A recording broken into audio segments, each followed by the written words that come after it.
All right. Welcome to the A's Philosophy YouTube channel. I am A's Philosophy. And you know what? I just realized I have been very sick recently and I have a sore throat. And I haven't been talking a lot recently. So I actually forgot that I have a sore throat.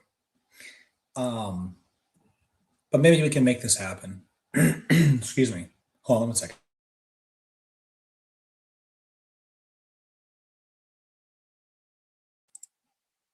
Wow. I can't believe I just forgot that I have a sore throat. But you know what happened? I was watching these other YouTube streams and Christian channels, but other channels as well, who some of them are doing live streams right now. and I just get so angry when I watch them that I have to like start my own stream just to have an outlet to see it because some of them are open panels, but I can't really go on there because basically because it's useless to debate them because all these other Christian channels I watch, it's not that I feel fine, but I was sick for the last week, pretty sick, and right now, but I'm out of it. But I forgot that I got a really sore throat, and I haven't really fully healed from that. That's the only lingering effect. So I feel perfectly fine. That's why I started the stream because I feel fine. I just forgot that I can't talk, which is kind of stupid. But I think I'll be all right. Anyways, so I'm watching these other Christian channels and I'm thinking about joining, but then I'm like, all these other Christian channels, they all they all argue around the same framework, which is that every single word of the Bible is true.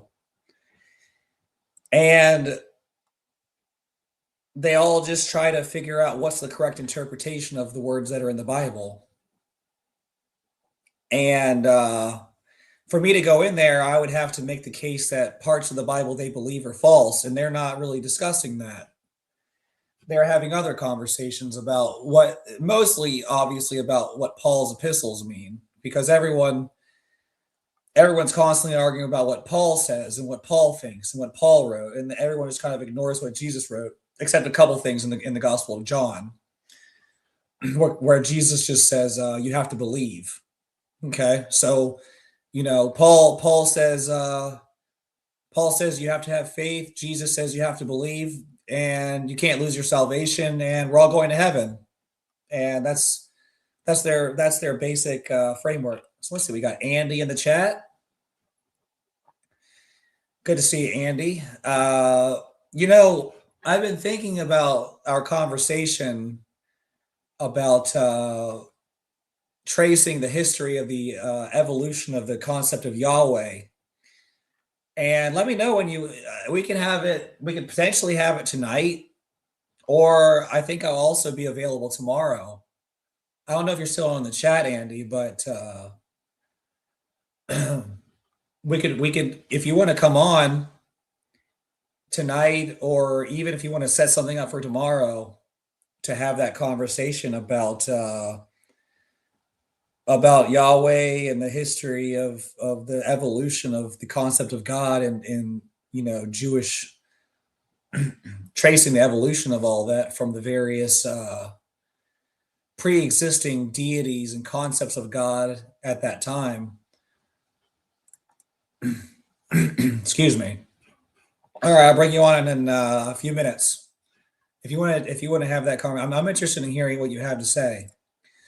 But I do want to talk a little bit about the problems in that I'm seeing when Christianity and these other Christian channels.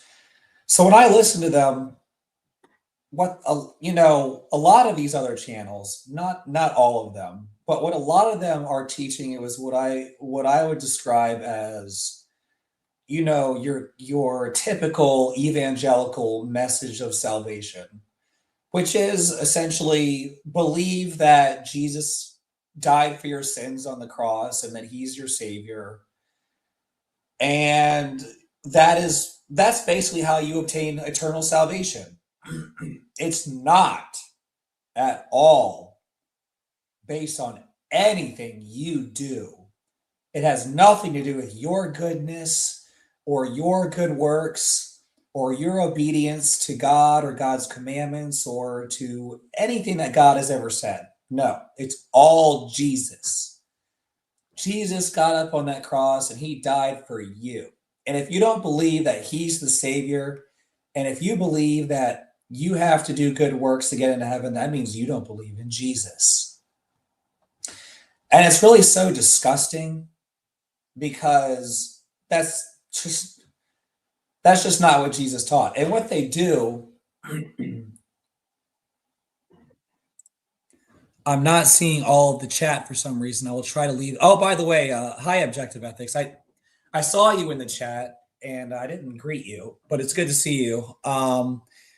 Sometimes what works, excuse me, is to hit when you go to the top of the chat in YouTube. Hold on, let me go to it so I can see it. When you go to the top of the chat in YouTube and it says top chat up there, go to live chat, change that from top chat to live chat. And sometimes that will allow you to see more comments. I don't know why YouTube does that. I think it's pretty stupid. I think you should always be able to see all of everything everyone's saying, but I don't even know why some people are considered top chat and some are considered not top chat. I don't know how YouTube does it or why they do it. It's stupid, but sometimes that works. Excuse me. Anyways, I go on these I listen to these Christian channels, and the gospel they preach is literally, I can't be, this is a literally true statement. It's literally the opposite of what Jesus taught. So if you listen to what they teach,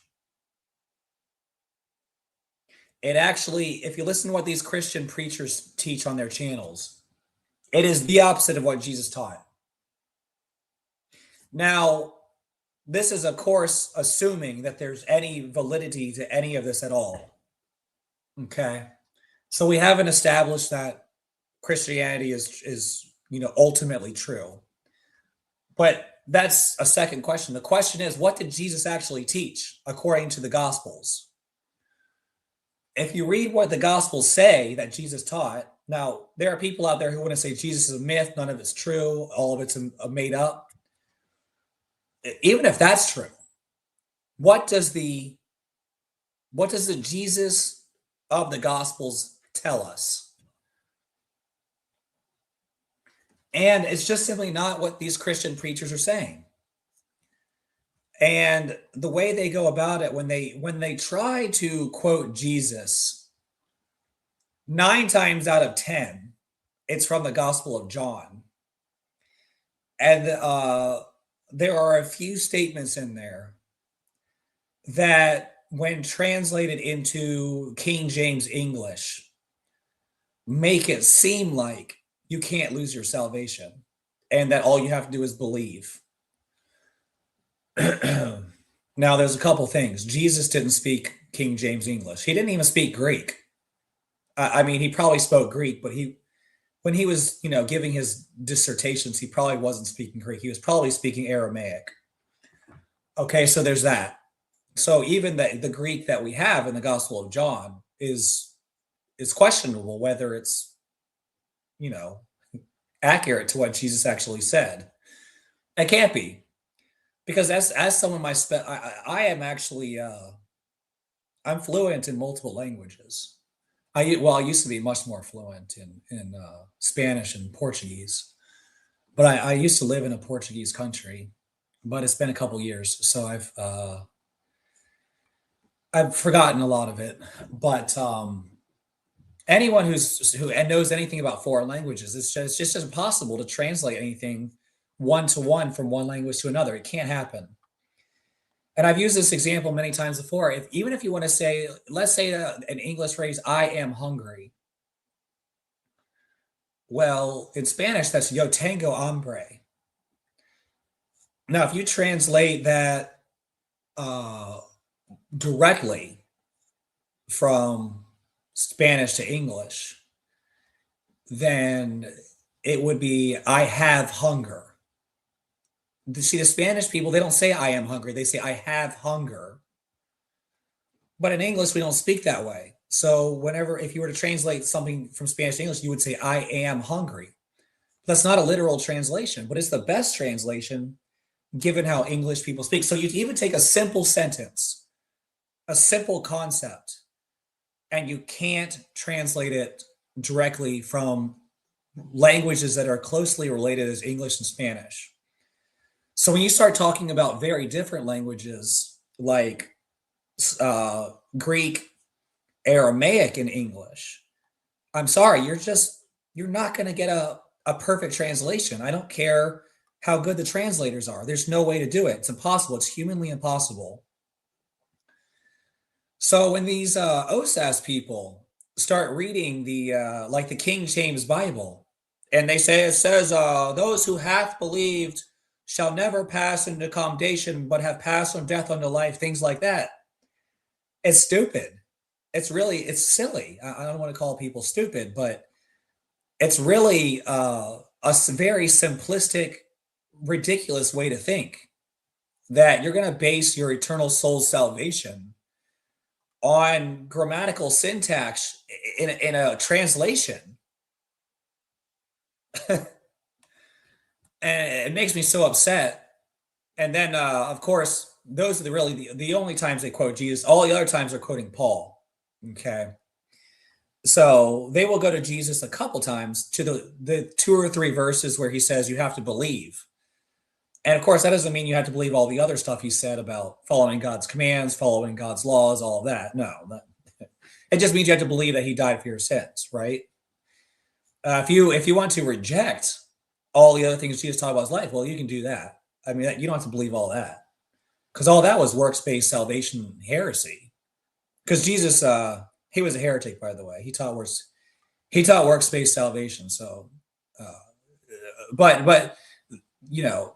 Then we have Paul's message to the Gentiles to save us, and a couple things Jesus said that kind of cover over that. So yeah, it's sad, and people believe it because unfortunately we live in a world where people would rather believe what comforts them. It's really comfortable to think that all you have to do is believe believe that Jesus is your savior for like 5 seconds or less even, and you'll go to heaven forever. You'll live forever. You'll never have to suffer all that. But see, people, they're playing a very dangerous game. See, for me, when it comes to eternal salvation in the soul, I don't want to leave any stone unturned. I don't want to just presuppose anything and basically just say, well, this sounds about right. This is, these guys sound legit, authoritative and legitimate. I'll just go with that.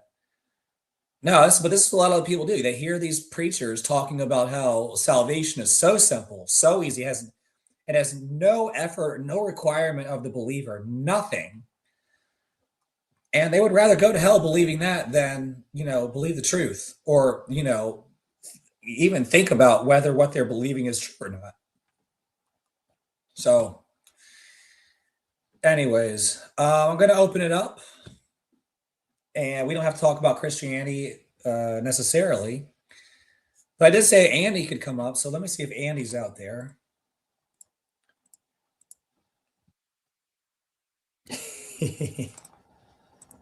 Who needs Jesus when you have Dionysian John's 3-page long Jesus sayings and Paul's self? Yeah, exactly. Yeah, Mike, when I started, excuse me, when I started this stream, believe it or not, I hadn't talked in like half a day. I know that sounds strange, but I just had not talked all day, or I talked very little because I just wasn't interacting with other people. And then I started watching these other streams, and they got me all upset. So I was like, I'm going to start my own stream so I can vent a little bit. And when I started talking at the beginning of the stream, I realized, oh my gosh, I'm still sick. I still have a sore throat. What am I going to do? But we'll make it through. All right.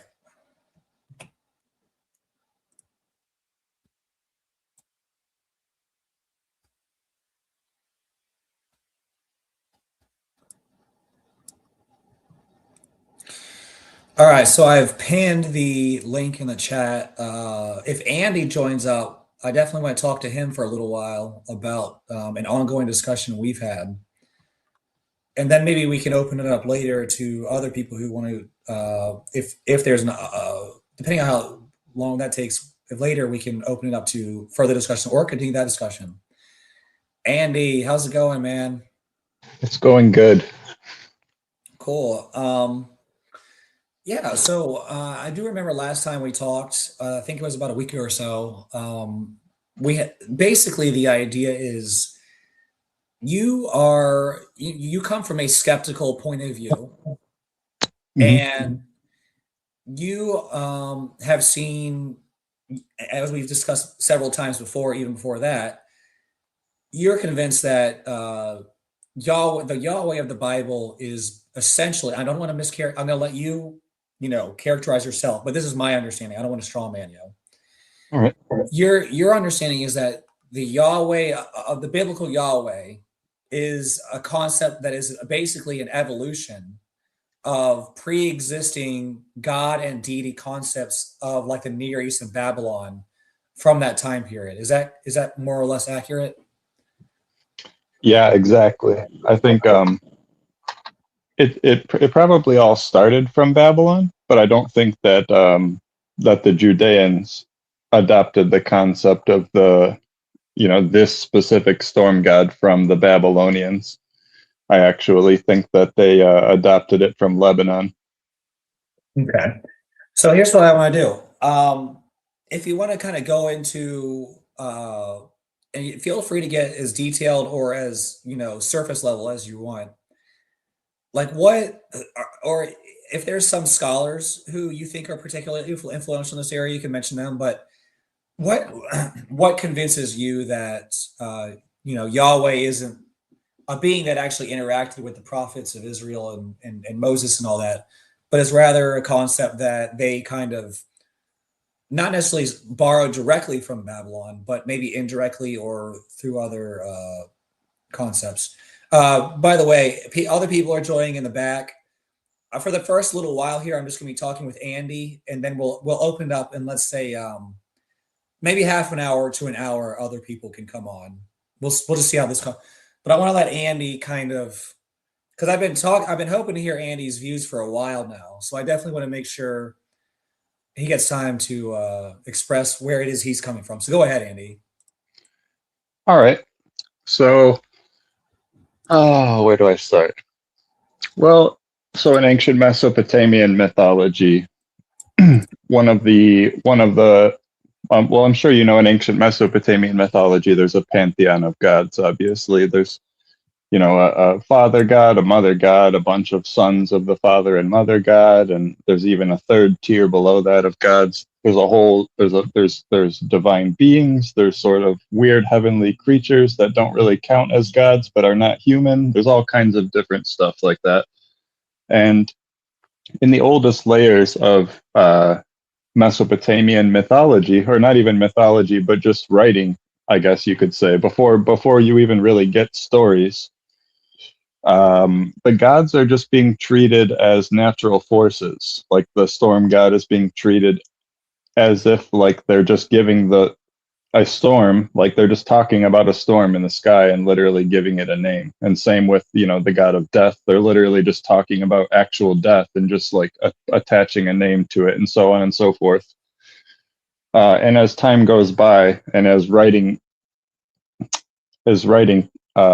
grows in complexity and also popularity, because at the beginning of like this storm god, it goes back to the dawn of writing. I think the earliest mentions of the storm god are like within a century or two of writing emerging in ancient Sumeria, or Sumer, sorry. So the storm god is one of the oldest gods of the pantheon, and the storm god in Mesopotamian tradition was not like what's the word? It didn't have its own agency. Like it only acted when summoned by the highest god. It was basically like a tool used by the highest god to bring wrath upon people, or sometimes favor, but mostly it was like a punishment.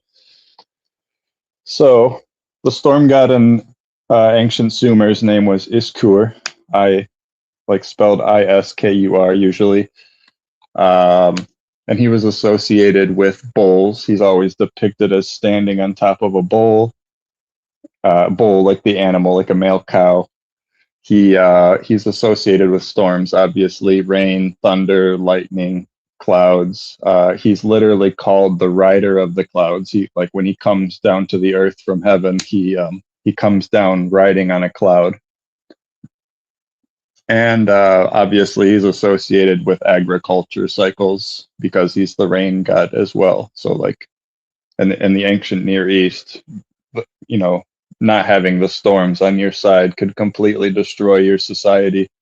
It could leave you in drought and cause all of your crops to die, or it could completely flood everything around you, you know, and do the exact same, cause all of your crops to drown. And so people relied really heavily on the storm god in the ancient world, not just in Mesopotamia, but everywhere, all the way from Greece to India to Egypt to Canaan, Mesopotamia, Anatolia. Everybody had a storm god. Everybody worshipped the storm god near the top of the pantheon for that reason, because storms were so important. So,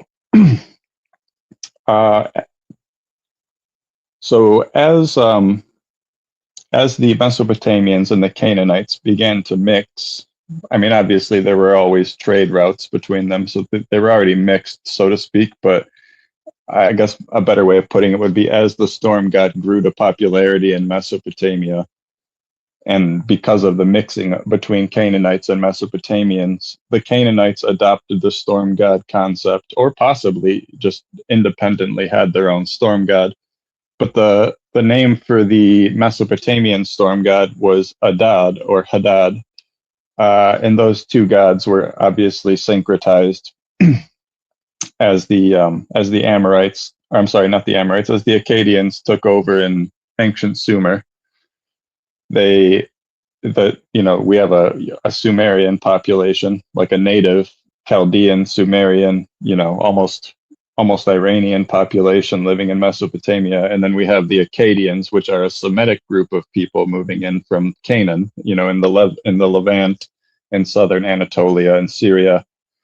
And so when they move in, they bring their Akkadian language, and so the two names were kept for the same god, Ishkur. They literally changed the name of the god to Ishkur Adad, like that was his actual name. They completely syncretized it. The storm god of Canaan is the storm god of Mesopotamia. You guys just call him Adad. We call him Ishkur here. Anyway, you see that same thing start to happen when,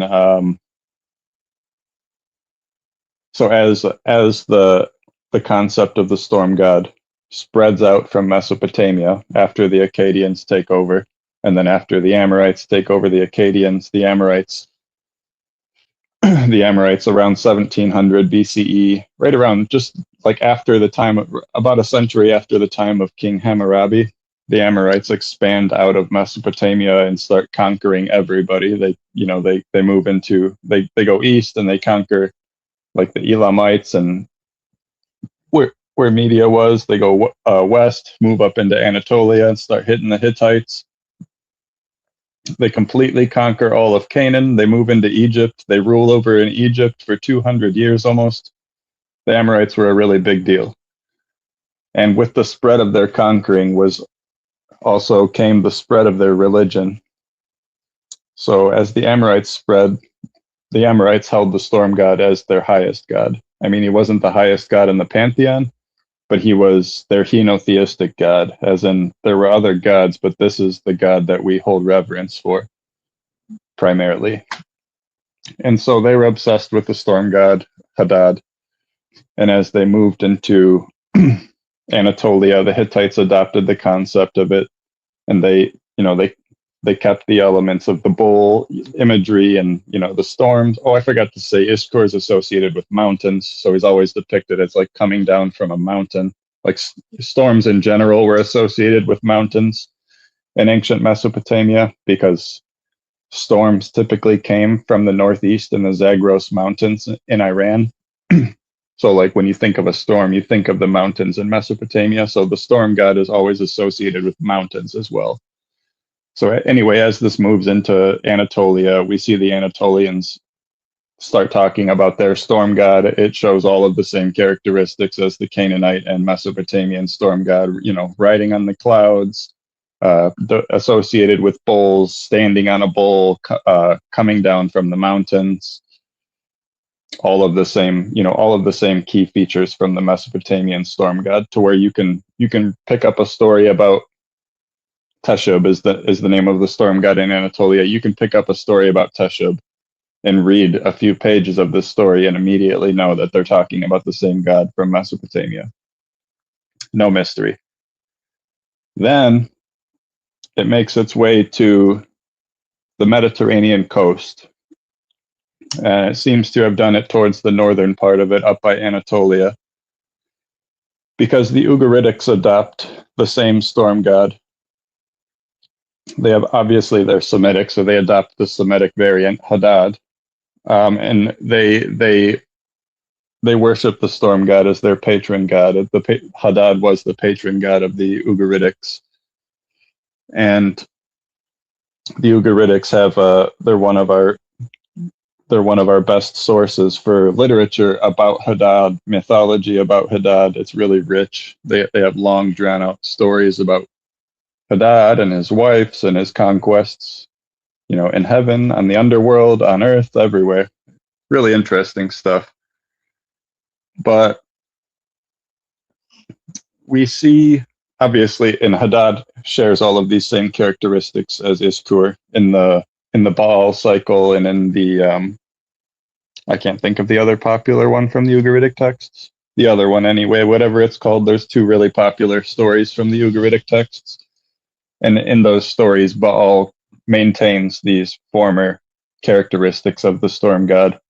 And he also, one other thing I forgot to add is that as these stories transfer, not only do the characteristics of the storm god transfer over to the new culture, but also the storm god's status within the pantheon remains the same as well. So like the storm god is the son of the highest god, and later rises to power and takes the seat of the highest god himself.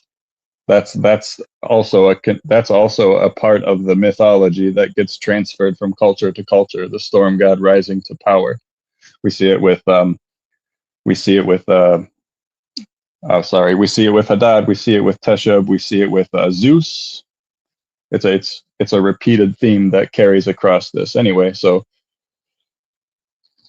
the Ugaritics adopt Hadad. They write, powerful mythologies about Hadad, and this is about 1400 BCE, 14 to 1200 actually. There's like a time span from when these tablets were written from the Ugaritics, and the Ugaritics get conquered by the Sea People, which is it's a giant band of people that took over a bunch of coastal cities around the Mediterranean and the Aegean Sea. It's a big part of what caused the late Bronze Age collapse. And so the Sea People, by the way, included the Philistines from the Bible. The Philistines were one of the many groups of Sea Peoples that were raiding during the Bronze Age collapse and were settled in Canaan specifically because of those raiding events. But anyway, the Sea People, the Sea Peoples completely toppled ancient Mycenae. They toppled Troy. They toppled the Hittites, a bunch of extremely big cities. They almost took down Egypt, actually. And then eventually they took out Ugarit, too, which was the city that worshipped Hadad, the storm god. And so around 1200 BCE, when the Bronze Age collapse happens, we have Ugarit disappearing. And obviously these these tablets from Ugarit were never known about again until with less than this must have been mid 1800s, so like less than 200 years ago. These tablets have been lost to time until just about 200 years ago. So the Ugaritics disappear, and right after that, within a century of the Bronze Age collapse, is when we start seeing these highland, what we would call Israelite settlements popping up along the Jordan. And so with the coupling of these highland settlements popping up and the pharaoh Merneptah in 1208 BCE mentioning Israel for the first time ever. No one had ever mentioned Israel in the archaeological record. You know, the Assyrians, the Sumerians, the Babylonians, the Hittites, the Amorites, none of them ever mentioned Israel, not once. But in 1200, we get our first mention of Israel from the pharaoh Merneptah. And this is right after the Bronze Age collapse, or like pretty much during the Bronze Age collapse, when the pharaoh mentions Israel for the first time. And they are living in the mountains, which is kind of important. And so, yeah, we see the pharaoh mentioning Israel for the first time, and these Israelite settlements popping up that show what would later, come to be known as like typical pottery, typical burial practices, typical house constructions for Israelites. So it's pretty clear that these early settlements were they're like proto-Israelites, basically, is what these people, like they are what would later become the Israelites, these people that are moving into the foothills of around the Jordan. So these trying to think of where to go next here. So in biblical literature, we have Yahweh. Yahweh seems to have emerged, in my opinion, around the middle of the 800s BCE. So I don't think that Yahweh was around during the time of King David or anything, if King David was a real person. Because the first time we have a mention of Yahweh in the archaeological record is actually in the middle of the 800s BCE. And we actually have two mentions about Yahweh within a decade of each other, and they're more than 100 miles apart in Canaan. So there's no mention of Yahweh, all through the 2000s, all through the Bronze Age, all the way through the first part of the Iron Age. Then we get to the middle of the 9th century, and all of a sudden we have two mentions of Yahweh from 100 miles apart from each other, completely unrelated cultures mentioning Yahweh. So that tells me that Yahweh most likely emerged on the scene as a god, or as a name anyway, within a century before those two inscriptions that we have about Yahweh. I think that when those inscriptions were made, Yahweh was most likely a new god. But in our oldest layers of Yahwistic literature that we have in the Bible, so like the Song of Moses, the Song of the Sea, the Song of Deborah, things like that, Yahweh is very different than what he is portrayed as in the narrative portions of the Bible. If you just eliminate all of the more modern narrative parts of the Bible, or at least I'm under the impression that they're more modern. I think they're post-exilic writings. But if you just examine the poetry parts of the old books of the Bible, the theme starts to become really apparent that Yahweh is constantly being associated with storms, mountains, bulls, and is depicted as riding on a cloud. And so I'm trying to think. I should have been preparing for this. So when we look at the oldest layers of the Yahwistic literature in the Bible, you see a lot of parallels to not a lot of parallels, I'm sorry. You see a lot of association. You see a lot of association between Yahweh and the Lebanon. And the Lebanon obviously is outside of Canaan. It's the nation, or it's the region north of Canaan. Like it's north of the border of Canaan, like Tyre, Byblos, Sidon, Ugarit. Those are in the Lebanon. And so the earliest portions of the Yahweh literature talk about Yahweh. It's repeatedly associating him with cedar trees. It's talking about his voice booming through the Lebanon and things like that. It's literally quoting from the Ugaritic texts when talking about Yahweh fighting Leviathan. So like in the Ugaritic texts, it depicts Baal-Hadad fighting the exact equivalent. So Leviathan is a pre-existing character from before the Bible. Leviathan is the Hebraized name of Lotan, and Lotan is the seven-headed sea beast of chaos that gets defeated by the storm god in the Ugaritic pantheon. And obviously, this isn't just exclusive to the Hebrews and the Ugaritics. The Hittites had their own version where Teshub defeats the sea beast, the sea serpent. I should be more specific. It's literally a seven-headed sea serpent. And also it's defeated with lightning weaponry. So we have a storm god defeating a seven-headed sea serpent with a cognate name. So Lamed Tav Nun. It has the Lamed Tav Nun root for the word. So we have a lightning god or a storm god using lightning weaponry to defeat a seven-headed sea beast that lives in the ocean and is the source of all chaos for the universe.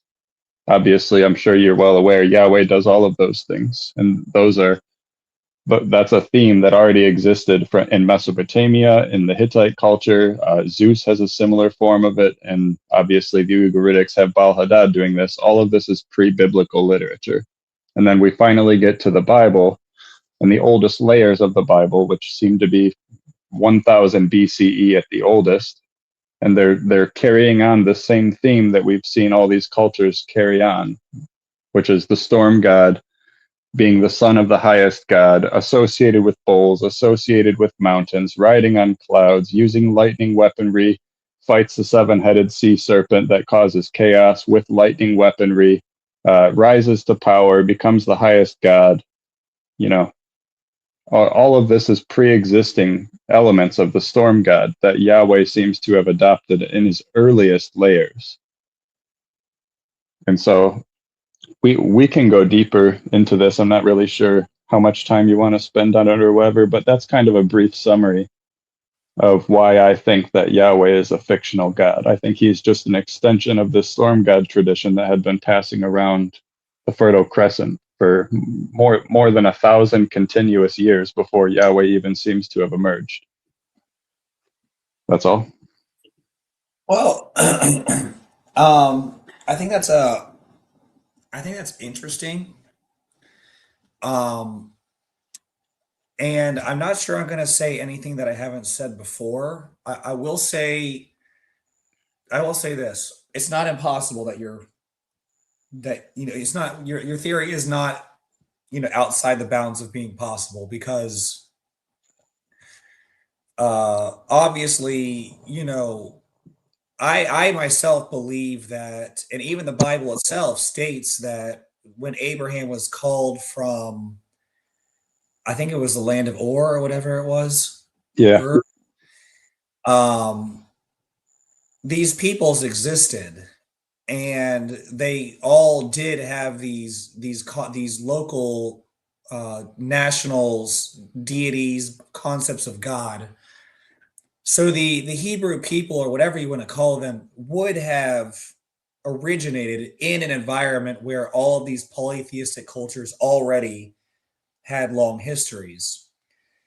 So I think it's very easy to say, from a secular archaeological, anthropological standpoint, that it's just natural to assume that they would have absorbed these concepts of God into their own concept of God. And I'm not denying that some these concepts of God and deities pre-existed the emergence of the Hebrew people and their worship of Yahweh. So that's absolutely something that is possible. But I also think it's possible that, and I've done a little bit of research on a couple of these deities because of the things that you've said. I've looked into Ishkor and a little bit. I don't. I'm not saying I know nearly as much as you do, or you're probably any of the skeptical scholars out there who talk about these things, like Justin, or what's his DZ deconstruction zone. What's his? Is his name Justin or uh, Yeah, Justin people? Ham. Yeah, people like that. So these people, they've studied these things. They know a lot more than I do. And I actually did. I did a brief. See, my expertise, if you want to call it that. I'm not an actual credentialed expert in anything. Well, not related to the Bible or religion, but I am in other areas of life, but not related to this conversation. Um, my expertise of study and knowledge was in the New Testament. So people who come at the Old Testament and the evolution of the Hebrew scriptures and the Tanakh and Torah and all that, I'm much less familiar with the manuscript evidence and things like that. But as people like you began presenting these concepts to me, I did look into it at what I will admit is a very superficial level. And I will admit that, again, if you just approach this from a very secular, non-religious, anthropological standpoint, these theories all make sense. They are very plausible that the Hebrew people they grew up in an environment where all these deities already existed. They borrowed concepts from a few of the ones they liked the most. They made their god super cool, super awesome, super better than all the other gods, and they called it Yahweh.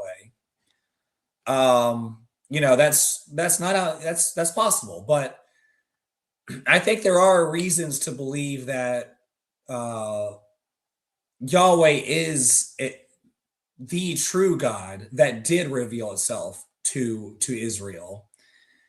And some things I'll say is that, like if you just look at individual examples, like let's just take Ishkor, which is one of the ones you brought up. Okay, so I did a little research, and it does seem it's kind of like in Roman and Greek mythology. You know how Zeus is equated to Jupiter, like Zeus is the Greek version of Jupiter, or what? Yeah.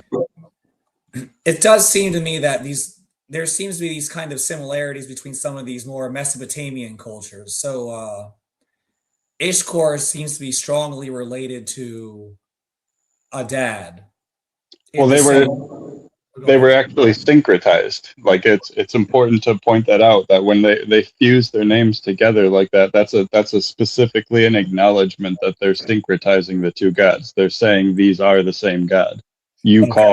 You call our dad, or I'm sorry, you call our God Iskur. Would it kind of be like the same idea as Muslims calling God Allah? It's like it's not a different God; it's just a different language that they use a different word for the same God, kind of Kind of. idea. It Okay. has the same concept behind it, yeah. And that's a good point that you brought up, by the way. I hear a lot of people condemning Allah as a different God. Like, if you the Quran's very short. Like, if you just read the Quran, it says blatantly that Allah is the God of the Bible. And like Right. in Arabic, Christians literally call Yahweh Allah. Right. Yeah, they think of Allah as being Yahweh. It's just the Arabic term for it. Right. Now, Christians don't like that because obviously Islam is not a true religion, but according to Islam, within its own logical framework, Allah is Yahweh. So that should be recognized. Yep. Allah is the God of the Bible. Yeah. But anyways, going back to the point, when I look at Ishkor, Yahweh is presented as the supreme creator of the universe, whereas Ishkor and some of these other gods are presented as almost temporal beings. Like Ishkor has a mother, You know what I'm saying? Yeah. Iskor was born from a female god. So right there, we're seeing a huge divergence between the Hebrew concept of excuse me of Yahweh and this kind of idea of Ishkor, who was almost human in his frailty, portrayed as a bull, Mhm. born to a mother. And if you look at some of the stories associated with Ishkor, like he gets trapped in the netherworld and has to be rescued, Yeah. things like that. So you can always I can always point to things where like the Hebrew concept of Yahweh does seem to be this sort of transcendent universal God, whereas these localized deities are very much like almost like superhumans who lived in the past kind of thing. You know what I'm Yeah. saying? I understand what you're saying, but I think that you'll notice, like I said, if you separate the oldest layers of the Bible, which are the poetry, from the narrative portions of the Bible, you'll start to see the details of Yahweh get separated as well. And these later higher God, sort of supreme creator, all of that stuff gets attached to Yahweh in the narrative portions, and in the poetic portions, the oldest portions of the literature. Yahweh is a lesser God. He's literally a son of God, and it depicts him as being is given the land of Israel as an inheritance from the highest God. I mean, so obviously, this is me asking just a question out of ignorance. When it comes to Genesis, the beginning, so you're probably of the opinion that Genesis is one of the more recently contrived portions of the Bible or the Scripture, right?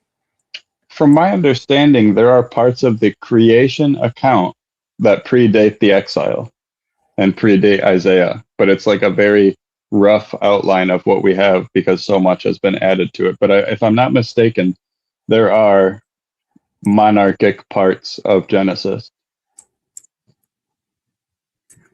Right. So I guess what I'm getting to is, right off the bat, uh, the Bible presupposes the existence of Yahweh, and that Yahweh is, in my reading, the universe was not created ex nihilo. The universe always existed, but God formed it. But a lot of Christians will read the Bible, and I think both are possible. It would depend on a deeper understanding of the language. Excuse me, one second. Sorry, I'm struggling here.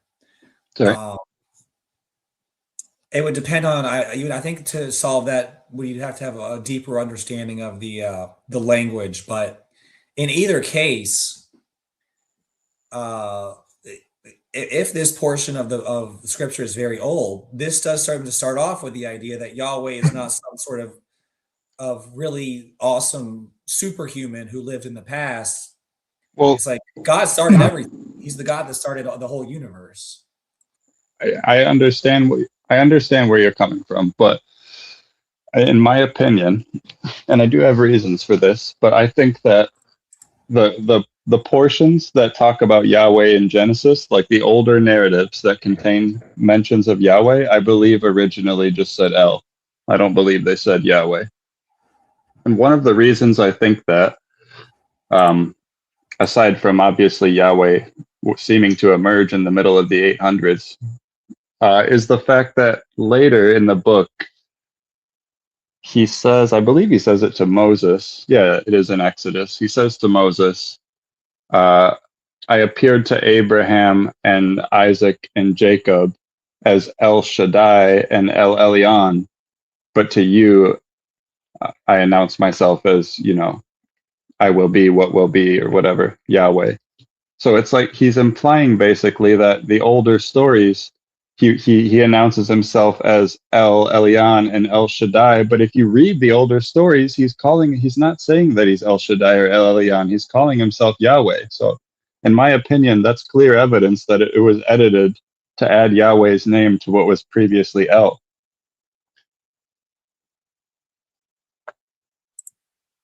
Yeah, so I think actually in the existing manuscripts, well, I'm not sure. Here's my thing, and this is again something I've recently learned.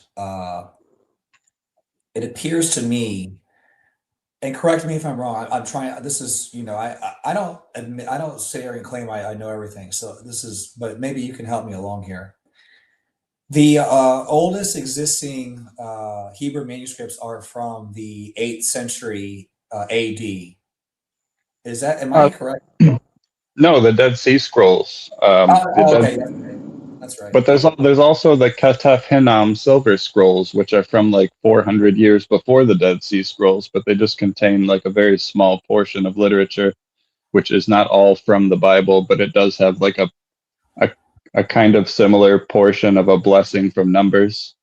So people kind of try to say that the Ketef Hinnom Silver Scrolls are biblical literature, but it's actually not technically. It's just like it contains a single piece of a blessing from Numbers that's not even worded the same. Gotcha. We have Mike chiming in. They did not know me as Jehovah. Yahweh is scripturally pagan, let alone your secular history you quoted. Do you have anything to say to that? I don't know what he means by scripturally pagan. I think what he's trying to say is that Yahweh is basically incorrect. It should be stated as Jehovah. Well, the thing is that they didn't use the V sound. They used the W sound for the Vav back then. It wasn't called a Vav, it was called a Wow. And so we have like ancient Egyptian, ancient Babylonian, ancient Greek literature that's talking about the Hebrews and it's mentioning their names in the primitive era. And because we have such a good understanding of Greek and now Egyptian from the Rosetta Stone, and there's another similar stone that helped us understand the Akkadian language really well. We know for certain that it was pronounced with a W and not a V. So a V is a much later addition to the Hebrew language. Same with the J sound.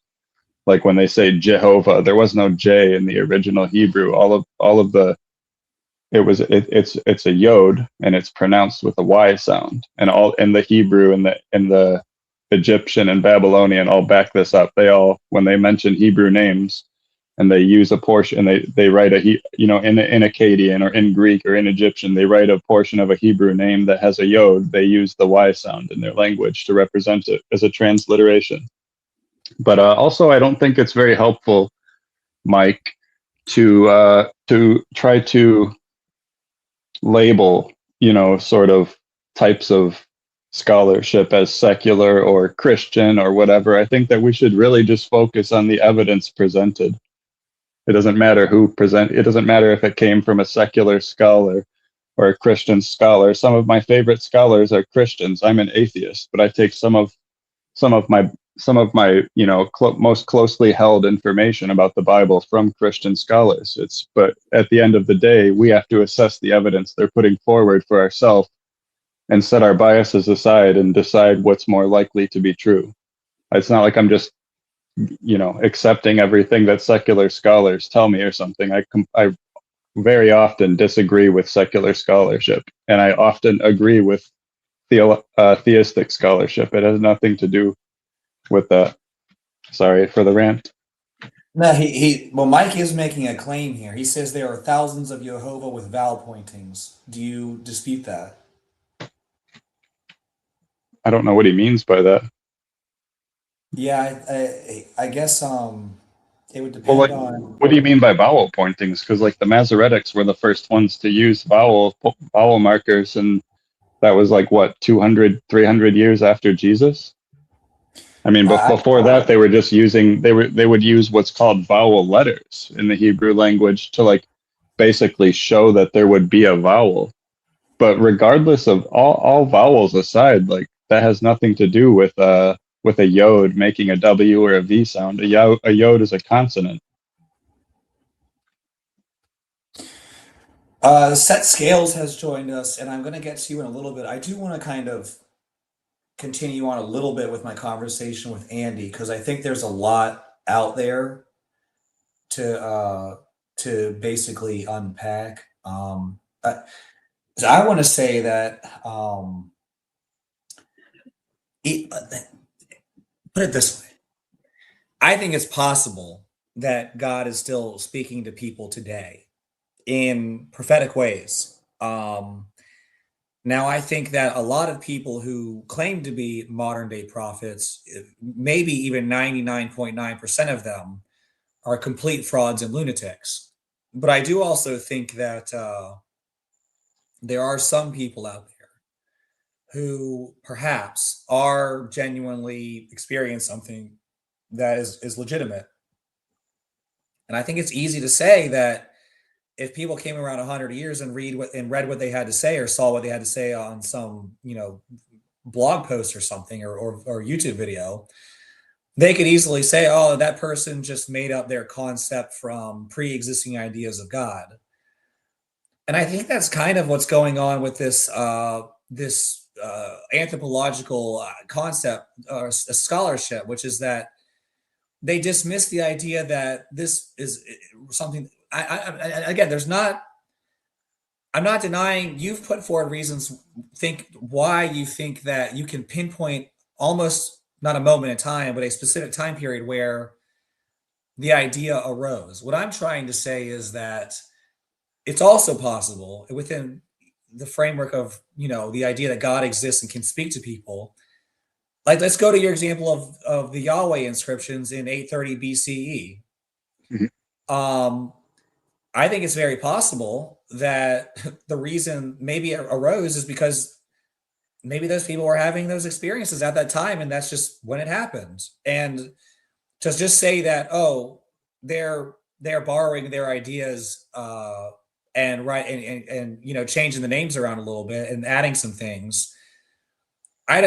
To me, I think it kind of it doesn't dismiss the idea, but I think it's very possible that we just need to entertain both possibilities. And I'm not sure that's not what you're doing, but I don't know. Maybe speak on what I've said so far. Is there anything I've said that strikes you as being Yeah. inaccurate or okay? Well, obviously, I'm convinced of my position, so I do battle bias. I do, you know what I mean? I'm like, I have a hard time seeing it from a Christian perspective at this point, but I do try to. I would say about the Yahweh inscriptions is that my point isn't necessarily that it's unlikely that, they were making it up or whatever in the 800s. My point is that we have in our archaeological record from Anatolia, Egypt, Mesopotamia, Canaan, even we have stuff from a variety of cultures, and that they all have monoliths and statues and dedications and temples and stelae with whole stories about victories and things like that. And so for Yahweh to have been around since the time of Abraham, so that's 2000 BCE, 2100 BCE, all the way up until 850 BCE with no mention. And then all of a sudden 850 BCE comes around and we get two mentions of Yahweh from 100 miles apart from each other. That's super suspicious. That makes it seem likely that Yahweh emerged around that time. Okay, let me throw this out there at you. Mhm. I was going into how the Masoretic texts, until a few hundred years ago, were the oldest known Hebrew manuscripts in existence, and the Masoretic texts are from about the year 1000 AD. Now, some of them are from a little earlier, some of Well, them are from they use you're right about that, but they use a textual tradition that actually dates back to the 3rd century AD. right, and that's what I'm saying. But what I'm trying to say is that the actual manuscripts come from the 800s to 1000, but we Oh, know okay. I see what but you mean. we know from the history of that tradition that it goes centuries before that, Mhm. and that's from a much more recent time in history. So what I'm trying to say is that if we know the Masoretics went all the way back to almost the time of Christ, even, but the most recent manuscripts were from like 1000 AD or 800 AD. Just imagine how to me, that means like when you talk about 800 AD, that's just what we're seeing. Imagine how much, could have existed.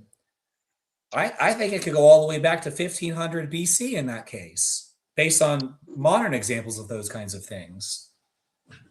Well, I would be really surprised to see that because, like I said, our everything we have for everybody else is so rich, and we have literally nothing for Yahweh.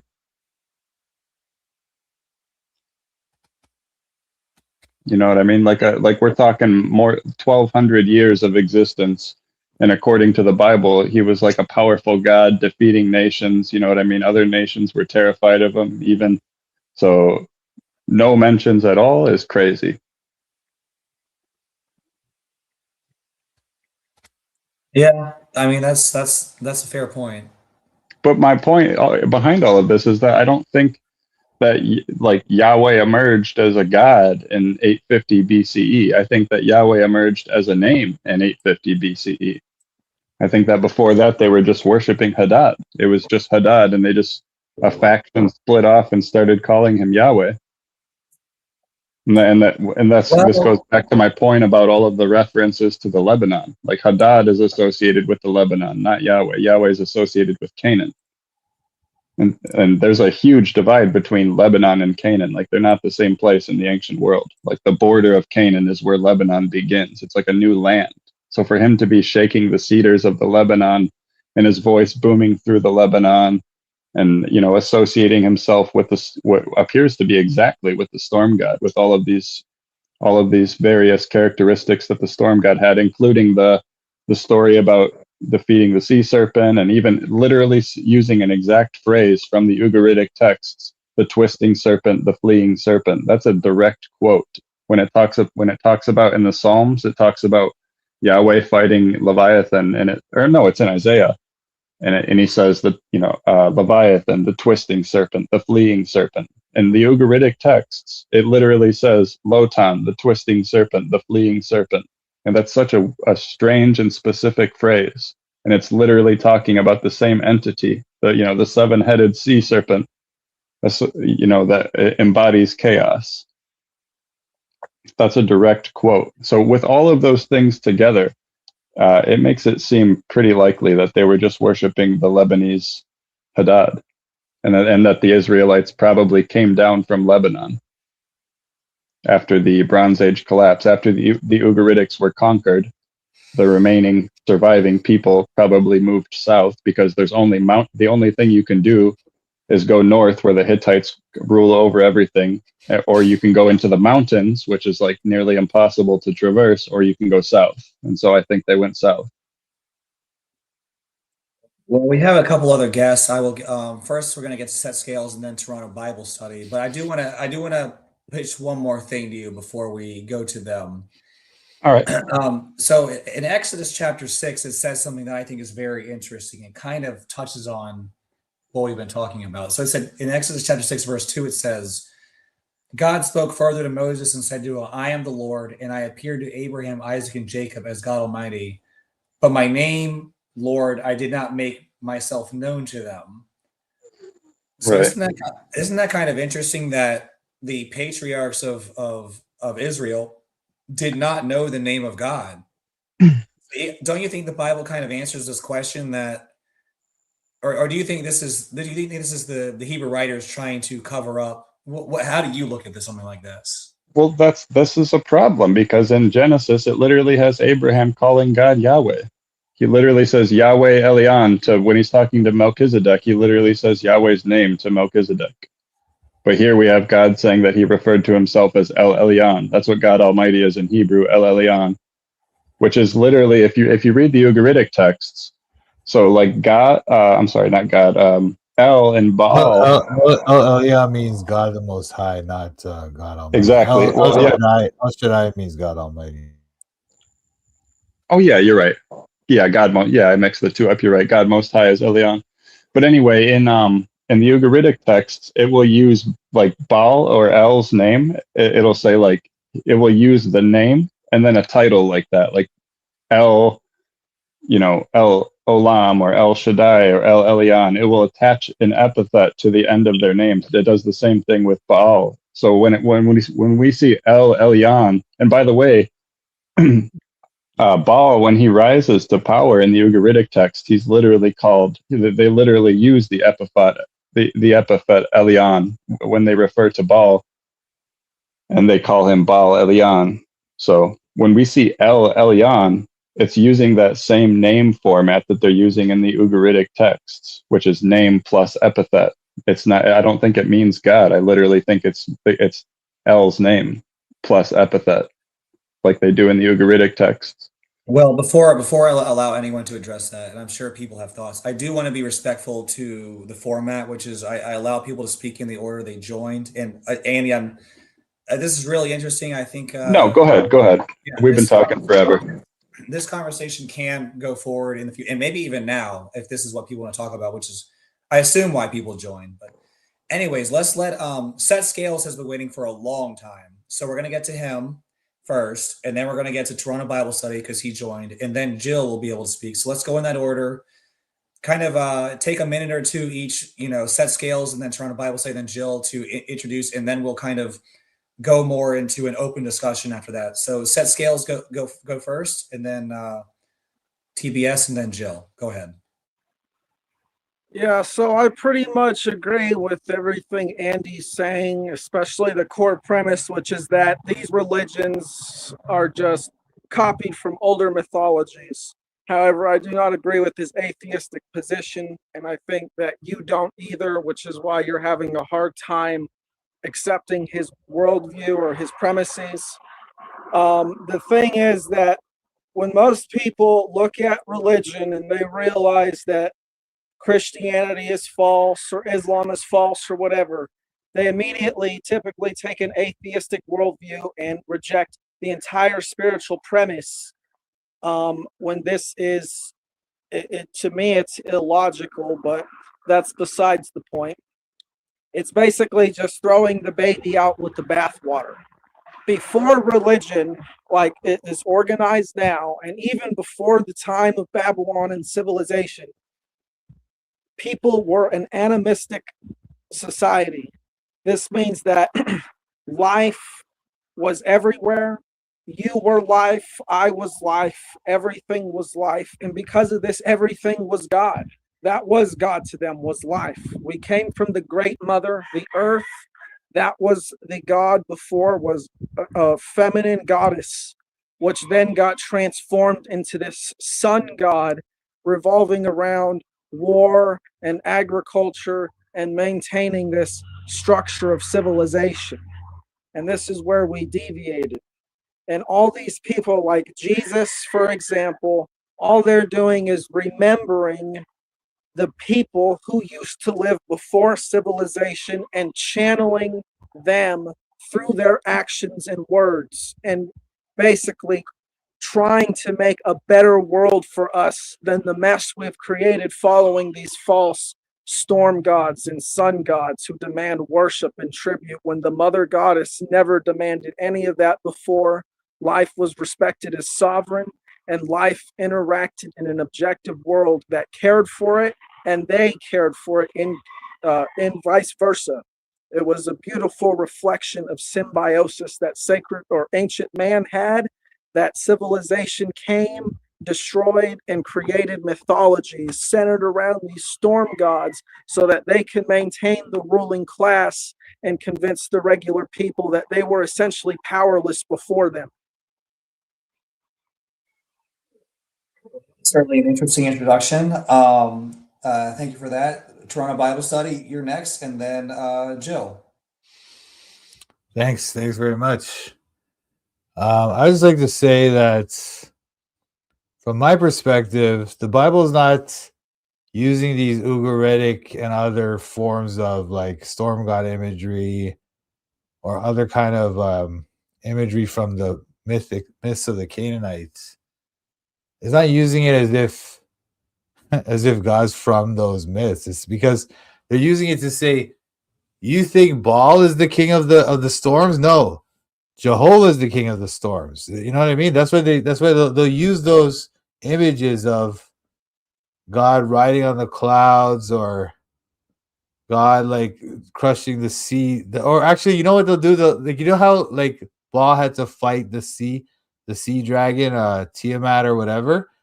And then so in the Bible, you'll have God playing with the sea dragon. He's playing with it. It's like his pet, because they want to show that those gods are nothing compared to Jehovah.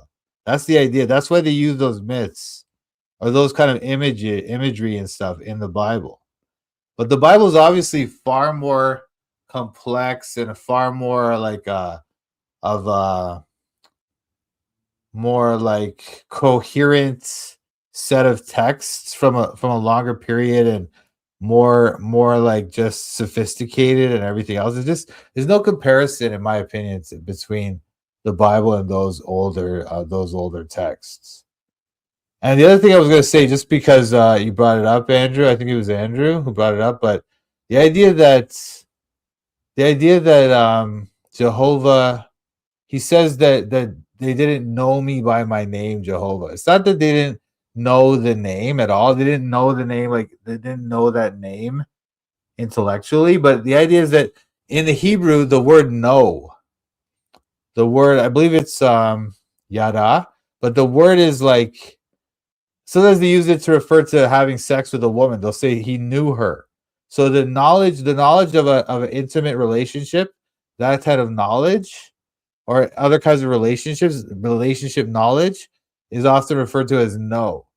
And the name Jehovah is the name of the covenant God, the covenant name. So when he says, by my name Jehovah, they knew me not, right? That's because they didn't know they didn't have a covenant, at least not the covenant of Jehovah, that covenant of that he was going to sign with Moses in Sinai. That's why he uses that phrase, by my name they didn't, by my name Jehovah they knew me not. Okay. Anyway, thanks Ace All right. Philosophy. Yeah, that was very interesting. Thank you for that, Toronto Bible Study. Jill was next. So Jill, Jill can take a few minutes to give us his thoughts, and then we're going to kind of allow kind of an open exchange for people who are interested. So Jill, give us an introduction to what you're thinking, and then we'll move forward. Go ahead. Well, I really wasn't paying much attention, but it sounds as though the argument of borrowing is kind of came up again, but I don't understand why we are not actually paying attention to what's going on. The biblical writers lived in the ancient Near East. They spoke the same languages. They used overlapping poetic imagery. That's to be expected. Many biblical scholars, even conservative scholars, or even non-conservative or liberal scholars, agree that the Hebrews engage in what they call literary subversion, or what's called a polemic. So Toronto is exactly right.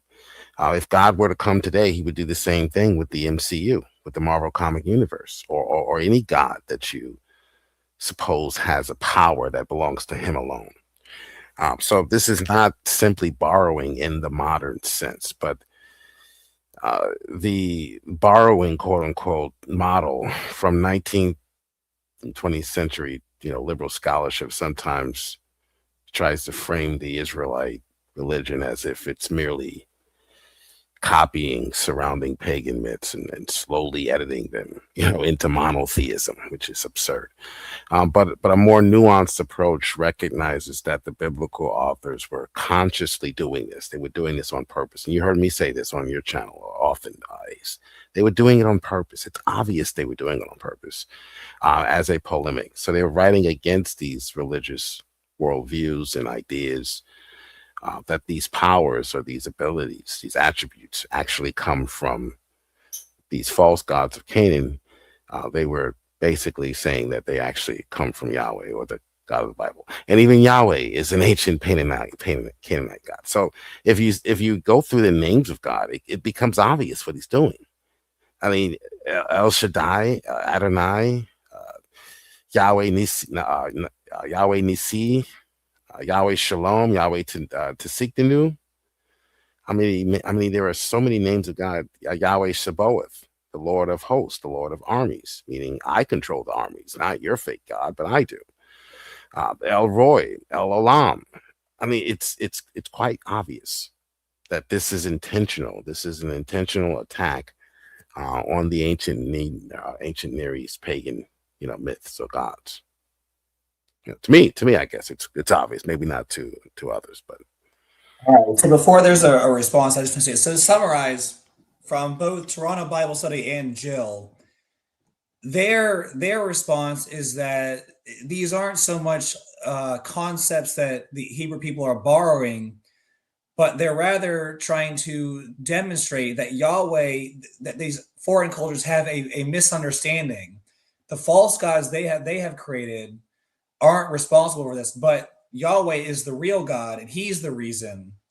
And they should abandon their false gods because they have misattributed them. Is that kind of a good summarization of the argument?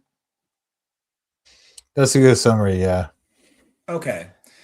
So again, I'm opening this up. If people want to have this discussion, go ahead. No one's obviously obligated to. But Andy, this is what the argument is, and if you want to kind of interact with it, and also set scales, obviously, as well. And we can just proceed forward from there. Yeah, sure. So for set scales, I do want to say that I wouldn't classify myself conventionally as what most people today would call an atheist. I think that there could be a God. I don't see any good reason to believe in a God, but I don't reject the idea of a God or like a creator or the afterlife for that matter. There could be an afterlife. I just don't see any good reason to be convinced of it yet. I'm still searching. I like your point that you made about the mother goddess transforming into the sun god. I have never heard that theory before, but that definitely raised an eyebrow. I'm interested in that. TBS, you make a good point. First off, I want to say like the polemic approach is probably the most defensible answer. So that was awesome that was your response. But I think that let me put it this way. I don't think that anyone is reading, an older text and making changes to it with Yahweh in mind. That's not what I think is happening. So in that sense, I don't think that there was borrowing, so to speak.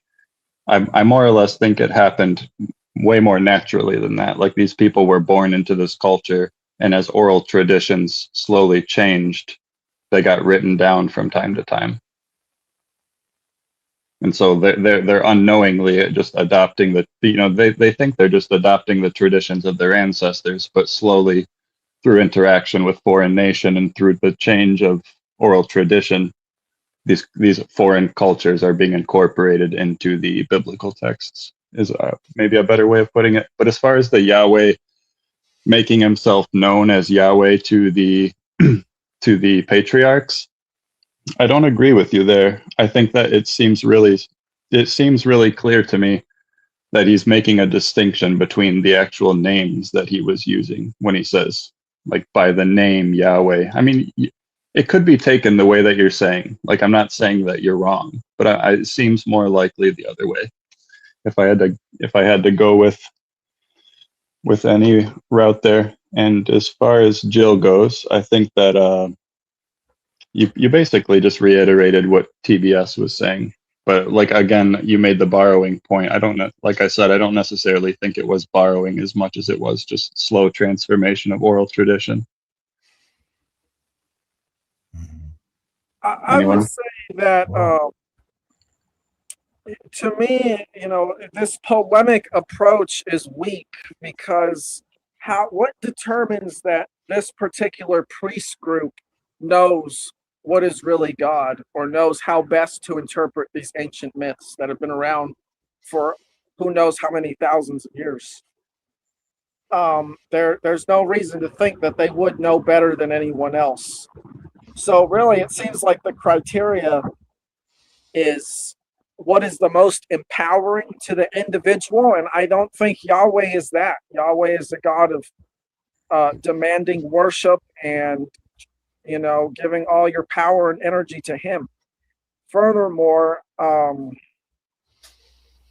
before this, like I said, it was centered around the mother goddess worship.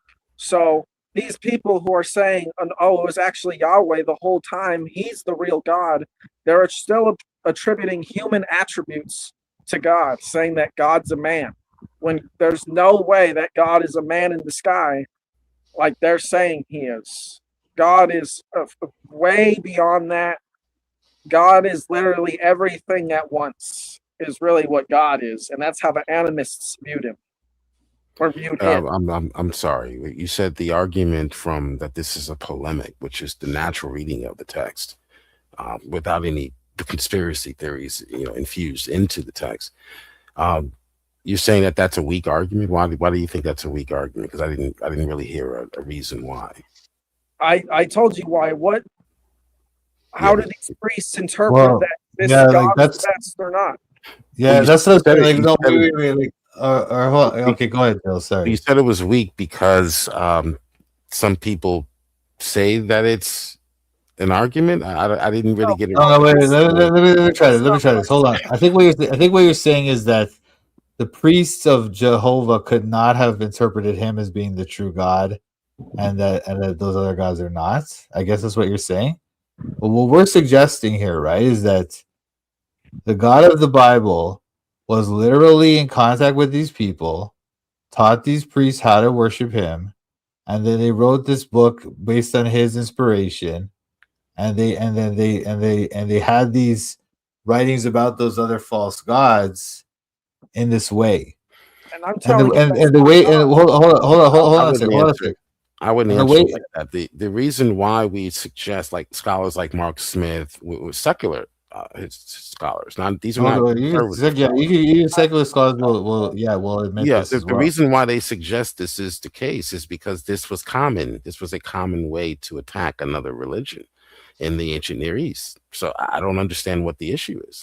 This is the best explanation for why we have God calling himself a many-breasted creature, which is one of the gods of the ancient Near East. I can't remember which one, but the issue is that if these are older stories, logically it would be reasonable to assume that the oldest translations we have of these stories are the most accurate. No, brother. Listen what we're saying. We're not trying to say that that those translations are inaccurate. What we're saying is that the Hebrews came up with their own book, their own culture, where they were attacking these other cultures by presenting their gods as inferior to their God. Do you know what a polemic is? Exactly. There's the problem. Because what's the problem with that? How do they know better? What is the criteria? Wait. No, brother. What do you mean? It's not about how do they know better. Everyone has their own God, and they just presented their God as superior to those other gods. Yeah, this was common. This was common throughout the ancient Near East when you went to attack another nation. So why do Christians continue to follow this into the modern day? Continue to follow what? These Near Eastern gods because we believe that our God is the true God, that he taught his people to do that. God is still Jehovah Sabaoth. I don't understand what you mean by continue to follow. More sense to view God in the animistic perspective, where literally God is living in everything at once? No, it wouldn't. No. How?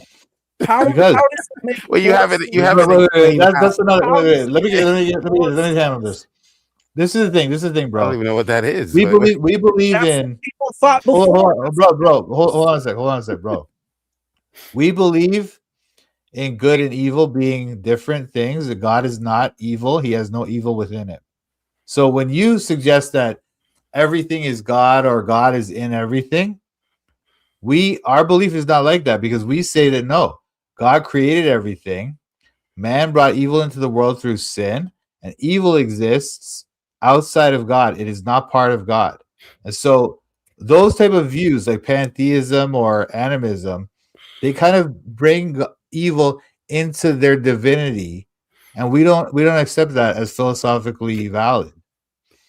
Have you heard of Nicholas Wyatt? He's a major Ugaritic scholar. Major. He's not even a conservative. He's not a Christian.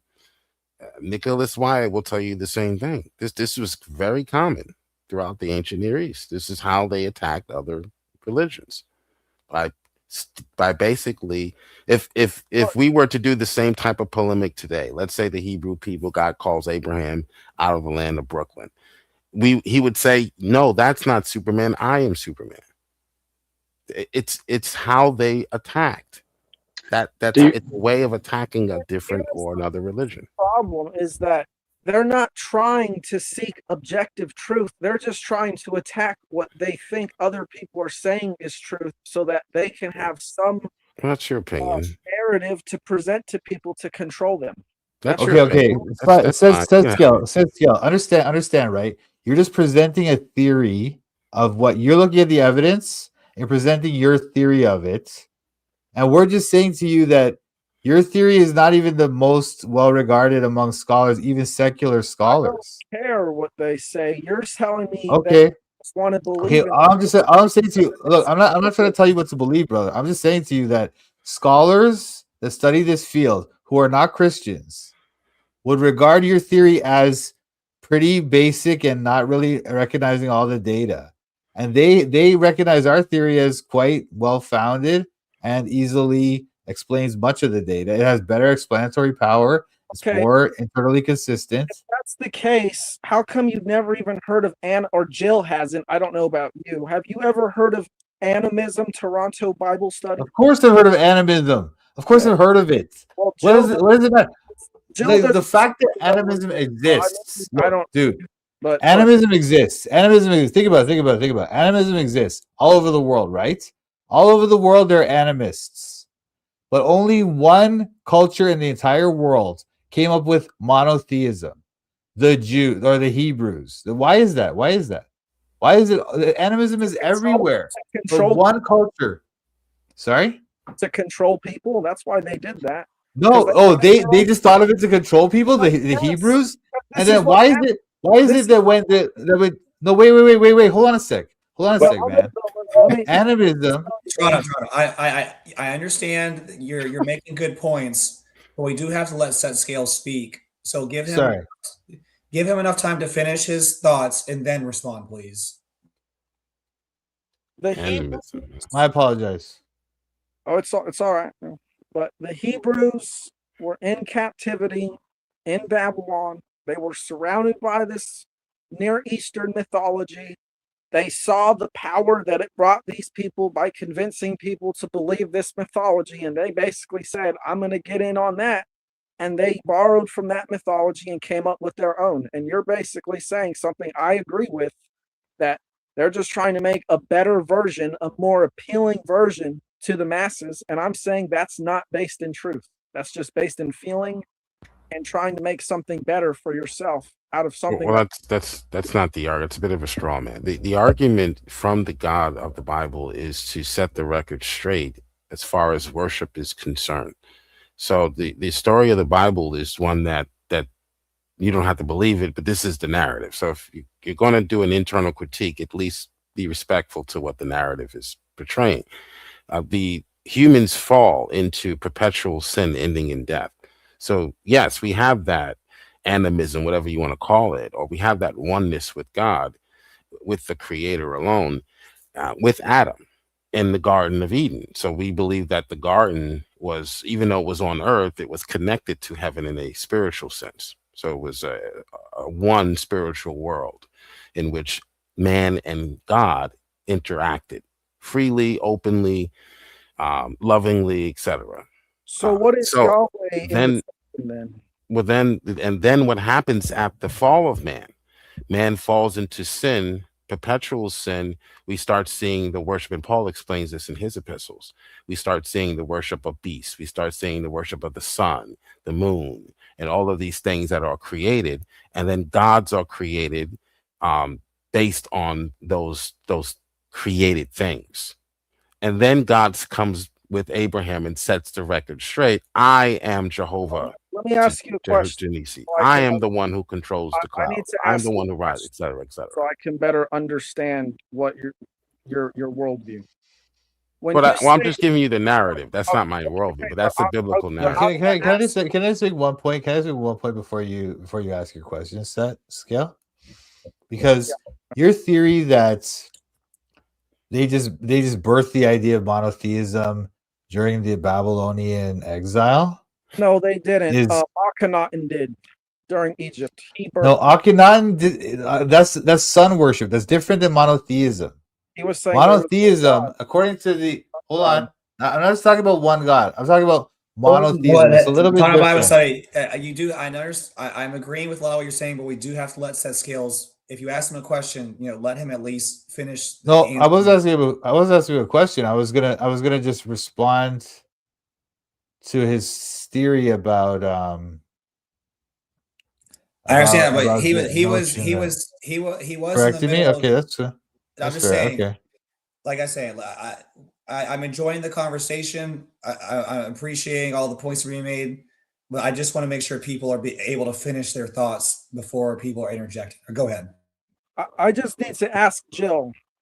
When he says that Yahweh was in the Garden of Eden with man and interacting with man, what does that look like to you? What is Yahweh? What is man? What is the garden? Well, I'm saying, let's be. Let's try to go about this in a way that is a bit. I'm not trying to say you're being dishonest, but when I say Yahweh, of course, I'm speaking after the fact, after he calls himself Yahweh. Then I'm going back into Genesis and saying Yahweh. But when we say, we just mean the creator. Okay, the creator of all things dwelt with man.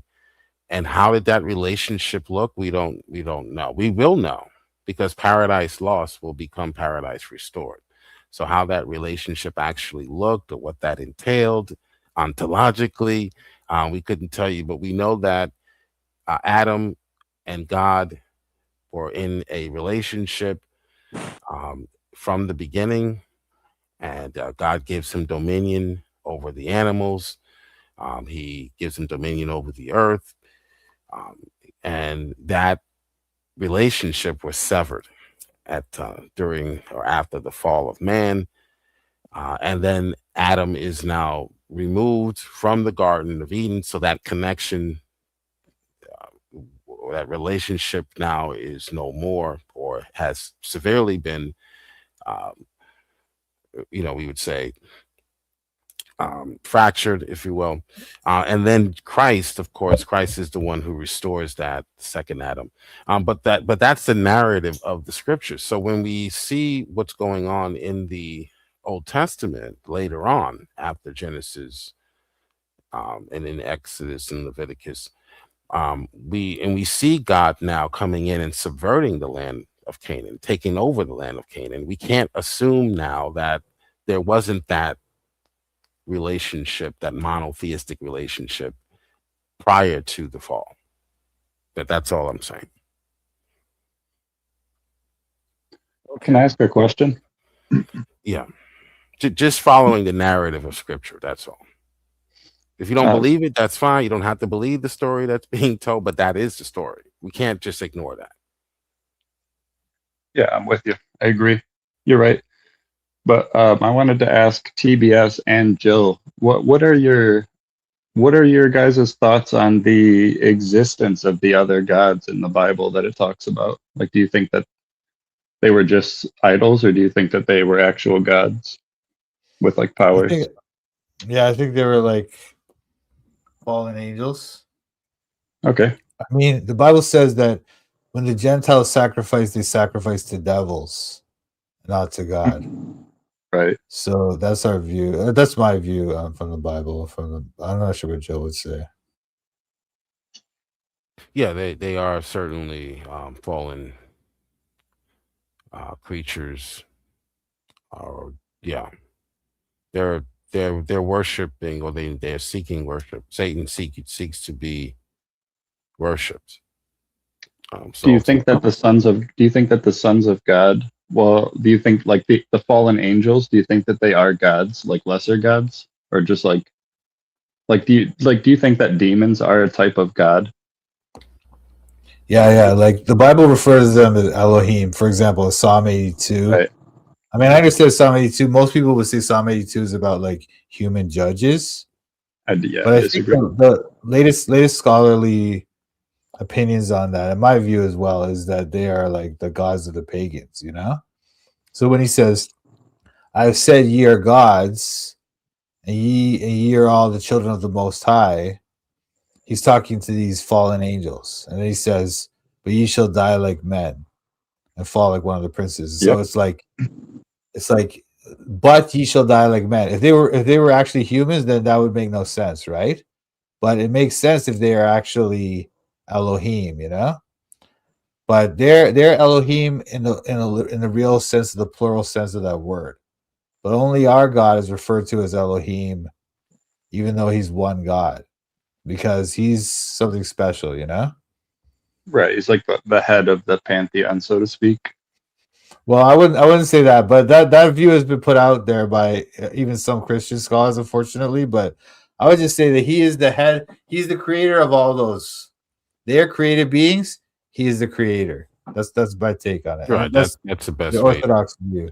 Yeah, Yeah. because Elohim can mean, depending on the context, it can mean, several things. So I would say that the best distinction is the creator creation distinction.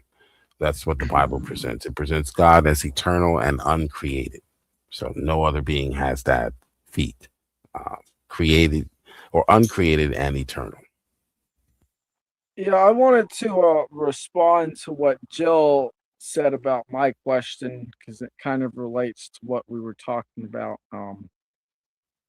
So if you look at the purpose of these Garden of Edens and older mythology, like if you scholars will say that it's based off of the Enuma Elish, and I would agree.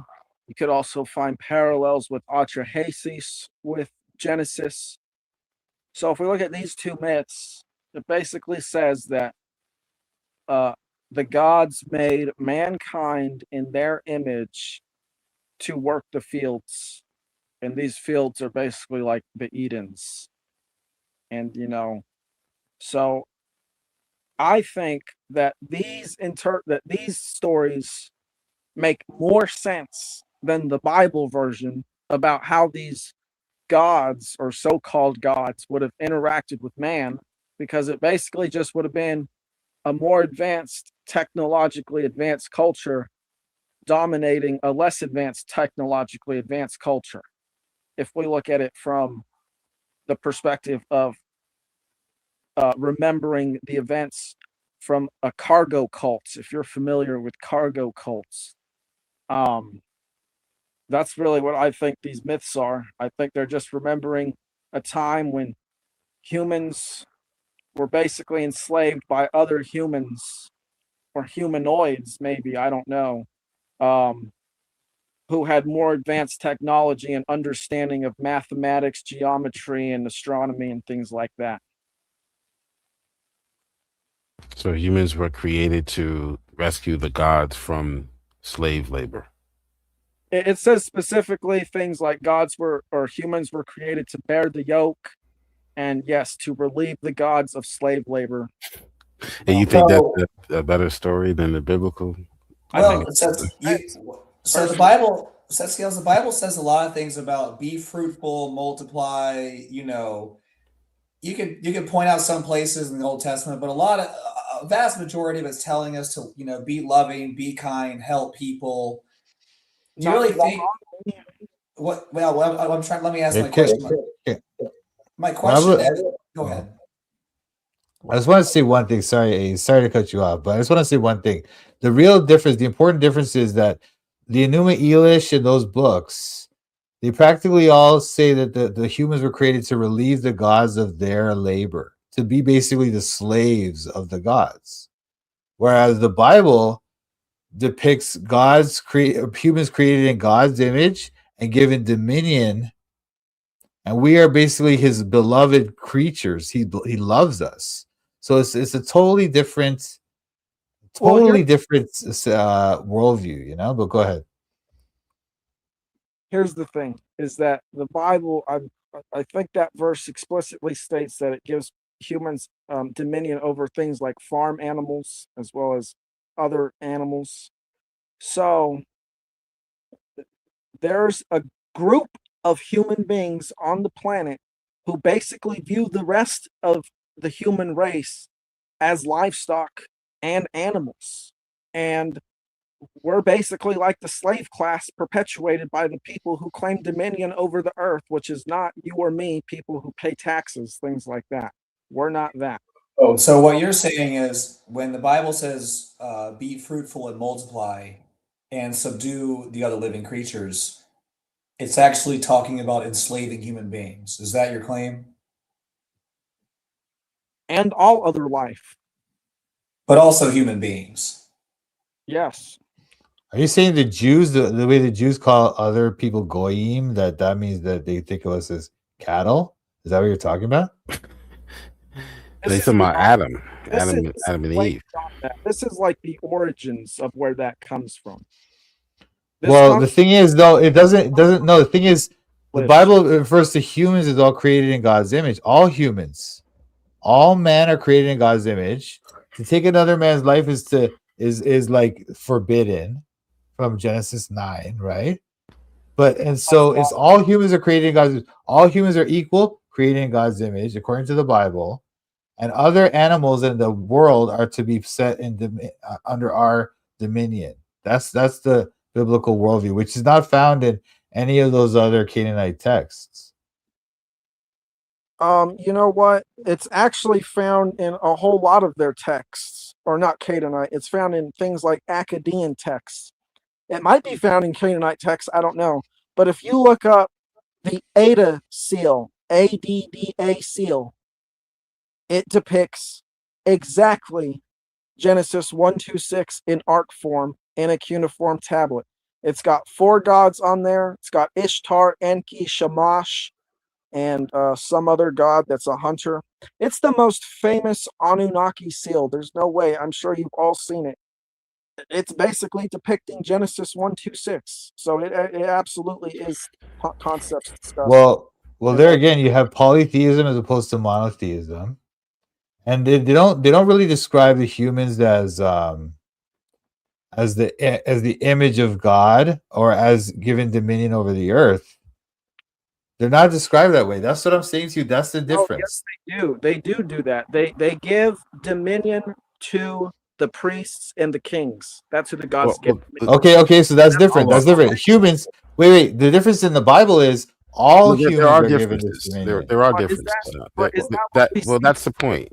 The differences. There are differences. So to try to harp on the similarities, there are vast similarities and vast differences. The point is that this is done intentionally. The idea is to come in and subvert. Not only did he subvert the names of the gods, he subverted everything about these religions, including their fake stories about how the world began or creation stories that are now cluttered and corrupted, cluttered with moody, capricious gods. So Genesis is presenting the actual story of creation in spite of the many stories of creation that came about after the fall of man. So the same answer is given here. So I mean, I don't understand why there's an entire cottage industry that has been created based off of this type of parallelism. Genesis presents one eternal creator, no rivals, none of these moody gods fighting for ultimate supremacy, no genealogy of gods. This was highly unusual in the ancient Near East. Again, before the fall, that wasn't the case. That one God, one eternal creator, no rivals, no genealogies of gods was the norm. After the fall, we now have mythology. We now have what we call mytholizing nature.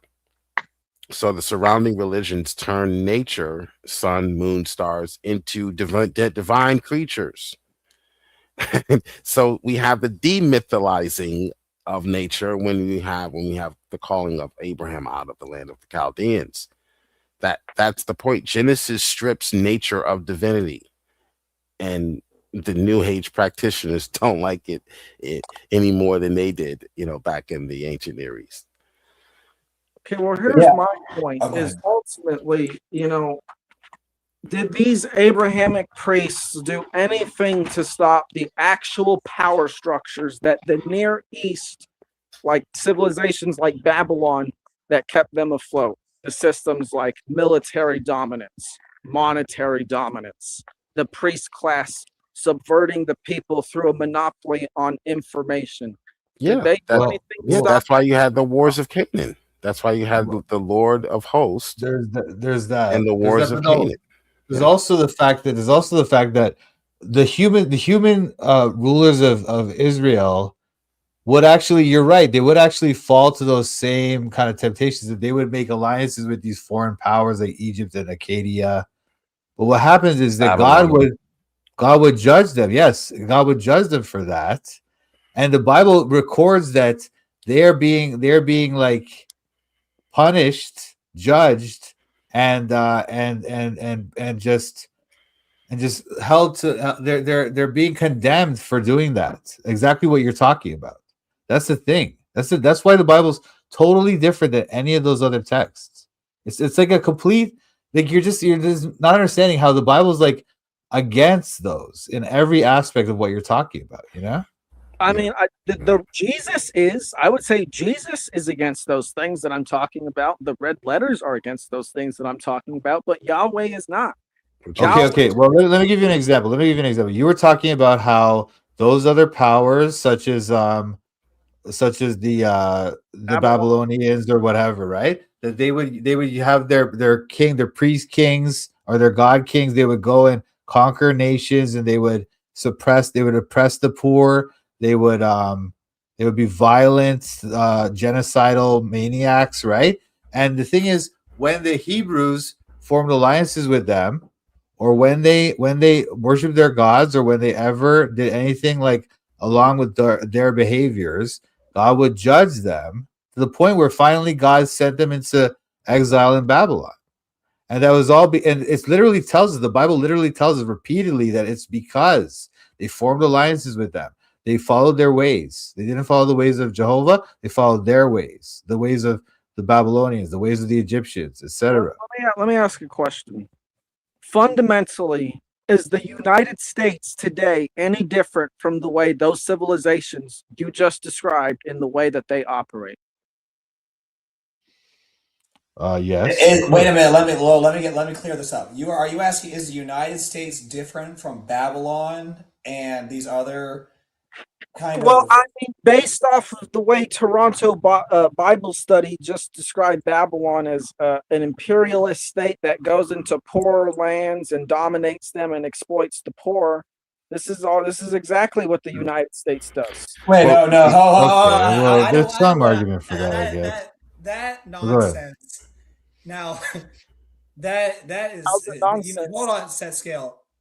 The United States. I'm not going to be the one to sit here and say the United States has never done anything wrong. We've clearly made a lot of mistakes, but I honestly don't think there's another country in the history of this world that has done more good for the advancement of human progress than the United States. I'm not saying we've never done wrong. Even more recently, some of the stuff we've done is questionable, but with all just the ideas that have gone forth from this country about republics and constitutional societies, all the money we've sent overseas, do you realize how many trillions of dollars you talk about going into poor countries and ransacking them? The United States has the biggest international aid budget, for better or worse, than most of the countries in the world combined. All this humanitarian. Hold on, let me finish. So you're making, when you come in here, and you seem like a nice person who's, I believe, wants to do what's right, but it doesn't seem to correspond to an actual reality. Okay, so but you feel free to respond. Go ahead. I mean, I generally agree that the United States, you could say, has done the most for human progress, sure, but we could be doing far better. So, yeah, but everyone can be doing better. We live in an imperfect world. Not only this, Babylon was basically this amalgamation of different cultures in one city under one rulership. Or Okay, one, there are many there are States. many similarities, sure, but Yeah. whether or not New York is ancient Babylon is besides the point. The Jesus is Yahweh. So Jesus in the Old Testament is concerned for the poor, the oppressed, the widows that are being oppressed by these regimes that you speak about. So if America is one of those regimes, and God will judge America. Okay, Yahweh, the Lord of hosts, Jesus Christ himself will come in judgment on America if that's God's will. Okay, but to say that Jesus is somehow the red letters is somehow different as far as the continued theme here in the Old Testament. This is a continued theme from the Old Testament. The New Testament is not new. In that it's a new theme. The slaves, the sick, the social outcasts, the widows, the orphans, the foreigner. This is not a New Testament invention. Jesus embodies traits that are found in the Old Testament already that are attributed to Yahweh because he is Yahweh. Yahweh is the deliverer of the oppressed in the Old Testament. Yahweh is a person who orders his people to go into lands and take them over through war. Yeah, those countries that you complain about. Right, those countries that you just complained about. Wait. Don't trip him. You can't have it both ways, buddy. You can't say Joe, don't trip him. My point is the problem. No, I'm not missing your point. You can't say get rid of the oppressor by asking him to leave. If you want to get rid of the oppressor, you have to go in and take him out. Joe, hold on a second. So it says scale. You can't have it both ways. The thing is, says scale. You're moving from one argument you had about how the Bible is copied from other older texts to now you're moving to this other argument about how Babylon and America are similar in their political structure. Right. And wait. And now you're moving to this other argument. No. I don't think I'm missing the point. What I think you're doing is you seem to have something against the Bible, and then you're just mishmashing all these different arguments together that none of them are really well developed. None of them are really acknowledging the evidence on the ground. I think it's just going over your head is the problem. No, I don't think you're going over my head at all. Let me just say a couple of things. Can I finish my point before you say that it's going over my head? Can I just say that? Before you say it's going over my head, I'd just like to say that you literally said that America is similar to Babylon, right? But America, hold on a sec. I understand there's some parallels, but look, dude, we're talking about a constitution with a voting republic and a like God King Emperor who would just literally genocide entire groups of people, right? They're not the same. Most of the Babylonian society was slaves. Hold on a sec. I'm not done. The other thing is that you're just making these broad comparisons without looking at the data in detail. The comparison you made about the Bible to those older Canaanite texts, you're not looking at the details. I pointed out the details. You just hand wave them. Now you're trying to say that Babylon is the same as Washington. It's like you're not making. Excuse me. I'm not done. You're not making a. Excuse me. Hold on a sec. You did hand wave me. You did hand wave me. No, I didn't. Let's do this way. Toronto Bible Study, you get one or two more minutes. Then set scale, we'll get 1 or 2 minutes. Just okay. 1 or 2 minutes, and all then right. Okay. You got it, brother. What I'm saying, you did hand wave them. Absolutely. I pointed out many differences between those cultures and the writings of the Hebrews. You hand wave them. You try to say that The Ada seal is the same. They're not. It's monotheistic. They elevate kings and priests. You The even Bible know elevates the all. Excuse me, I'm not done. The Bible elevates all humans to dominion. The Ada seal elevates kings and priests. It's not the same at all. You're hand waving. Huge differences. And now when you come with this thing about Babylon in America, it's just ludicrous. Okay, This is TBL. what you're All doing. right, hold on. Now set scales. Hold on. Set scales gets at least 2 minutes uninterrupted to defend himself. Go ahead. You see, I say it goes over his head because the whole time I've been saying there was a time when humans viewed life as life. Then civilization came along and created mythologies to justify itself, to dominate and exploit life. That system and mythology continues today. That's my overall argument. Yeah, and you're ignoring the narrative where Yahweh comes in and sets No, these and puts no. these nations, takes these nations out. Otherwise, what you're experiencing today. Let me finish. Let me finish. Otherwise, we would argue if Can you let him finish? Can you let him finish? let me bro? finish. Let me finish, please. We would argue that if God did not intervene and do what you're complaining about and try and fix what you're complaining about, and if that things would be 1,000 times If we worse were than gonna what we see fix- today. If we were going to fix what we were complaining about, we would remember how humans used to live instead Huh? of trying to fix the systems that. Okay, dude. I'm sorry, dude. You know, back then they used to genocide people like left and right. They used to have slaves, more slaves than free I don't think he people. realizes the Like, Amorites. Jesus changed the Oof. world, dude. Jesus changed the The world. Amorites? And the other thing you're not acknowledging is the resurrection of Jesus Christ. Hold on a sec, dude. You keep interrupting. You complain when we. Why are you talking over it? Toronto Bible study. Hold on. All right. Toronto Bible study. Finish your thought. Set scale. Wait till he's done. But set scale. I promise you will get time to respond. Just let Toronto Bible study make his case, and then set scales. You will be allowed to make your case. Go ahead. Okay.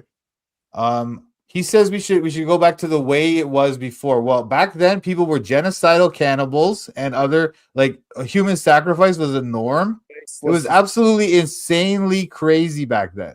And when Jesus came, excuse me, I'm not done, dude. Stop talking over me.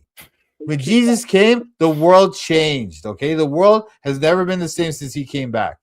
The idea of having a law against, I would say Abraham.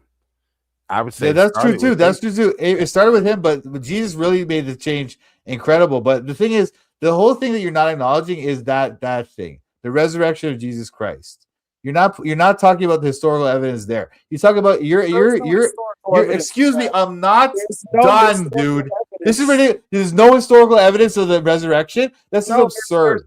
This is absurd. Some historical evidence. Listen, okay, bro. hold on. Listen, bro. Toronto Bible study. Wrap up your thoughts in the next. Okay. And then let Set Scales make his case, so we can have some conversation. No Go problem. ahead. Go ahead, No Set problem. Scales. So I'll go. All right. Okay. Go ahead. Toronto Bible study. I'll just finish up real quick. So this is quite clear. This person is obviously biased against the Bible. There's no doubt about it. He's trying to tell me there's no evidence for the resurrection, no evidence whatsoever, or that there's no difference between the Bible and all these ancient Canaanite texts. There's no difference between Babylon and America. This is obviously a person who's biased against Christianity and Christian culture. And that's fine. You can be that, but don't try to come in here and say you're being the scientific one, that you're being the rational. No, you're not. You're absolutely not. Yes, Anyway, okay, go. I've removed my religious veil that you've never seemed to remove, and look at these things for what they are. Just like there it says in the Enuma Elish, just like there it says in Atrahasis, humans were created to maintain systems of exploitation. And that's exactly what we have today. That's exactly why we have people like Donald Trump, who you said we don't have God emperors in our land. Yeah, we got Donald Trump. Donald Trump is an emperor. I want to jump in here. What is that even? Donald Trump. What's the like? Whether Donald Trump is a person who's allowed whether Trump is an emperor is irrelevant. if he is abusing, if he is doing what many of the religious groups in the ancient Near East were doing, what systematically, then he will be judged by the judge, by the Right. one who Why judges. don't we judge him? What are So we why are ready we bringing up Donald Why Trump? Wait. why if the United God States judged. is any God different, if the judged. United States is any Who different from cares about the United States? Wait, If Jill, the I'm United curious. States is I want to hear this. guilty, Jill, I want to hear if this. they're What? guilty, then God will judge them. But you don't even respect or honor the Lord of hosts. you know why? So why are Because you God you're is in worried all about of us. America? God is You're in more all of afraid us. of We should America be than you are the Lord of we should hosts. be acting. We should be waiting for God. This is what the Christian religion does. It's got people waiting around for a savior. Meanwhile, they're letting literal child predators who probably eat them run their What? nation and tell them what to do. God And they calls think out they're the more child. moral than He calls Babylon. that It's out. He says insanity. it's better that a millstone be tied around I their mean, neck. no, wait, hold on a sec, hold on a sec. Can I just say something Like, here? what Like, this Bible is are you reading? wait, Jill, hold on a sec. This is a mix. This is a mix of like bad archaeology, bad history, and conspiracy Zeitgeist. theories, all mixed up into like a theory of why Christianity is bad. Like, this person Yeah. is just. I'm very sorry for whatever happened to you among by Christians if they hurt your feelings, but this is not a rational view of anything you're talking about. No Yeah, subject that you've agree. discussed. Can you explain? You said that the red letters you were okay with that as far as oppression is concerned, speaking out against it. Are you not familiar with Leviticus 19 and all of all of the Old Testament, pretty much, where it speaks about freeing slaves and the Bible being protecting the poor compared to these many ancient codes you're bringing up? You shall love him as yourself, your neighbor, that is, or strangers. Are you not familiar with how Yahweh instructs and demands, freedom and equity or What about equality how in the Old Yahweh Testament? instructs his followers to go into lands and divide Yes, to spoils and go to the slaves lands of and those stuff like nations. that? Sir, you're being dishonest and ignoring what the narrative is teaching. The narrative is saying you in liberal scholarship And don't have to what believe. if Hold God on, hold on, if hold on, God really hold on, my cared guy. about Hold his on. Let me finish my point. Yes, Hold that on. scales. Let Jill speak. Come Let on. me finish my point. Wait, You hold in on. liberal Jill, scholarship, he's not all 50 of them, can disagree or can believe that the Hebrew people were lying about why they were going into these ancient lands and taking over.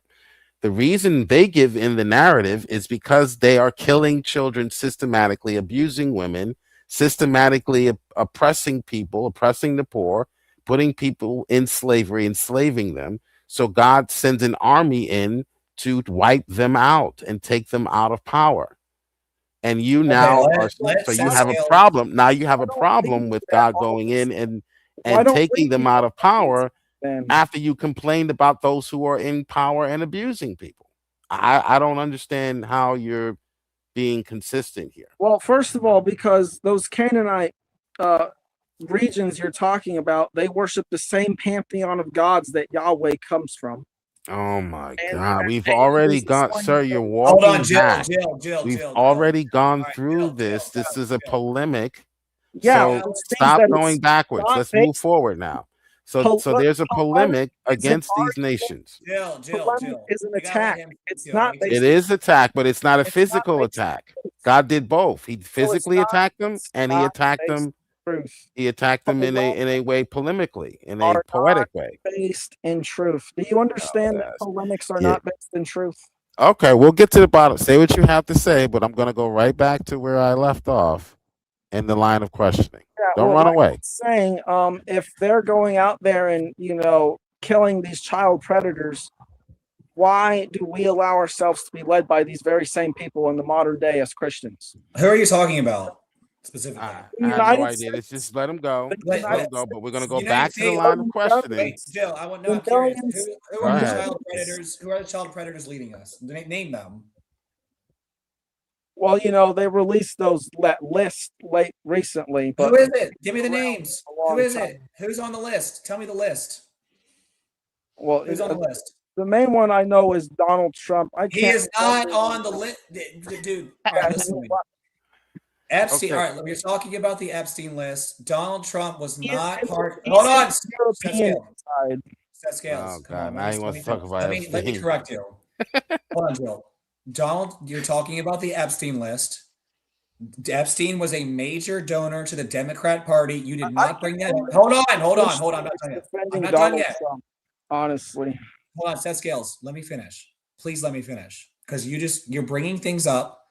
People are trying to refute you, and then you start speaking before they're done. So I'm going to give you respect. That's kind of what they've been doing to me a lot. I understand that. I'm going to give you time. But I do want to deal with this. You brought this up.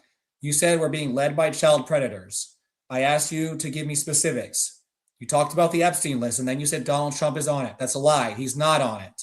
Who is on it is a lot of people. Hold on. Is a lot of people who are affiliated with the Democrat Party. I didn't hear you say any of their names. A lot of them are people who are not affiliated with any political party.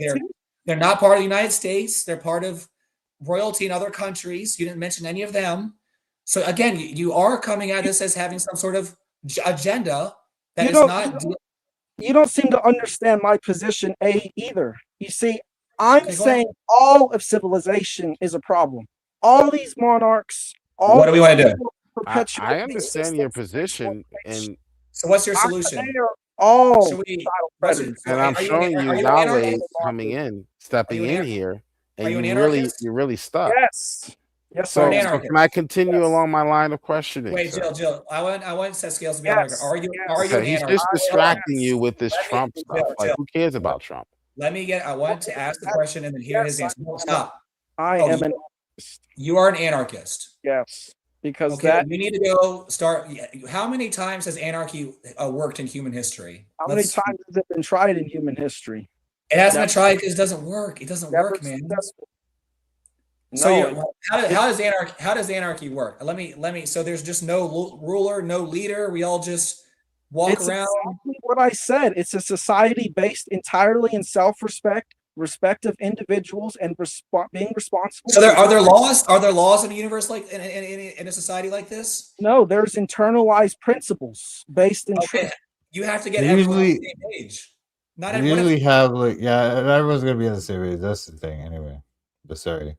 I was gonna say most anarchy societies, they'll try to say like there's this non-aggression principle, and then that's the kind of basis of the laws. And then so you're not supposed to do violence against anyone or take anyone else's property. That's just and that's the idea. Like it's like absurd. highly you live in a fantasy. Like libertarian, like highly libertarian. Yeah, it's a fantasy, a utopian fantasy world. Yeah, it's a fantasy, bro. It's a utopia. So you complain about all of these institutions that are abusing people. This is what I don't understand. So I'm still on this, and you're not going to run away by bringing up Trump, okay? Because if Trump is a bad guy, like you say, according to your conspiracy theories, if God knows all, He will judge. Jesus will judge Trump just like he did the fake religions in the ancient Near East who were abusing people systematically. Hold on. So if you have hold on. I don't care about Donald Trump. If Donald Trump is guilty, he will be judged. He will be judged. But what I'm trying to understand is why you have a problem with God judging the countries in the ancient Near East. If you are complaining right now, you're complaining about cabals. You're complaining about abusive children. They were systematically abusing children, killing children, sacrificing children to their gods. God steps in and you say, oh, well, he stepped in, but he used the name Yahweh, the same gods that they were worshiping. You know how silly you sound? So what? He stole. What if you want to say he stole from their religion? So if I call myself Superman, so listen to how silly you sound. Listen to this. If I called myself Superman, right? Meaning I stole from the idea of Superman, and I say I am Superman. I'm going in there and I'm rescuing those kids from the Democratic Party. You're gonna call me bad because I borrowed Superman? Oh, you're using Superman to rescue the kids. That Superman just is sounds not real. absurd. You Superman sound is not absurd. real. The goal was Do to you rescue. understand that Superman is not real? Duh, it's an analogy. The goal was So to neither is rescue. Yahweh. It's like The that. goal was to Don't you rescue. think? Who cares what name he used? The You know goal what? You was know to what? free Listen, the guys, gentlemen, slaves. I'm gonna take off, but it's Like, been nice talking to all of you. God bless you all. And says Scale, I really think you should think a little bit more deeper on these issues. I don't think you're quite broaching the topic as at the depth that you think you are. But A's Philosophy is always a pleasure. I love the way you run your show. And Jill, it's always a pleasure, Jill. God bless you. And Andrew, nice to meet you. it's like Right, you Tom, damn if you do, you thank you damn for if you coming, don't. Tom, about it, God, buddy. you know? Good talking, TBL. All right, See you, TBS. Joe. Here's what you're not understanding. Okay, the systems that Yahweh perpetuated were no different than the Canaanites who came before them fundamentally. That was Even done if you remove- purposely, even sir. if Why are you going to keep going back to your straw man red herring? That was done Because on it- purpose. that means God that it's- did not that means that it's listen, false. listen, It's really please. that simple. Don't Jill. waste It my means that time. it's Don't that waste my false. time. No, you keep I've interrupting already me. I'm explained not to gonna you. deal with you You're interrupting wasting my me. time, sir. Yo, you're You can wasting engage your with own someone time else. I'm because not going to go back and forth with you have a repeating belief failed in a arguments you want and to answering to your failed just argument. don't want to I've listen. already explained that this was done Multiple purposely. things. So I'm This just was gonna a talk over polemic. you as long as you're bulldozing So me. to That's simple. argue they're So I'm using not the gonna same keep- system as the so I'm just oppressor gonna keep talking is as long as you're irrelevant. talking, because It's it seems irrelevant. like you're not serious, Jill. You're not serious. Clearly, you're not serious. You're not serious about Jesus. You're not serious about this stuff. You just want to defend your worldview because it makes you feel good. And this is most Christians. And this is why they're led astray by the systems of Babylon that I'm talking about, because they think that something actually changed. because Your someone was argument has born. already been defeated, sir. I'm No, sorry it to tell you. hasn't. It has been defeated, sir. You're You bringing think up a it straw has, man. but it's We already manifesting as determined. we speak. Okay, go in ahead and several finish. Go ahead and finish, and I'll tell you once of again how your argument has been defeated. Stop using it. It's a bad Okay, argument. just tell me this. Do we not live in an interconnected global system of slavery and tyranny guided by traditions and mythology?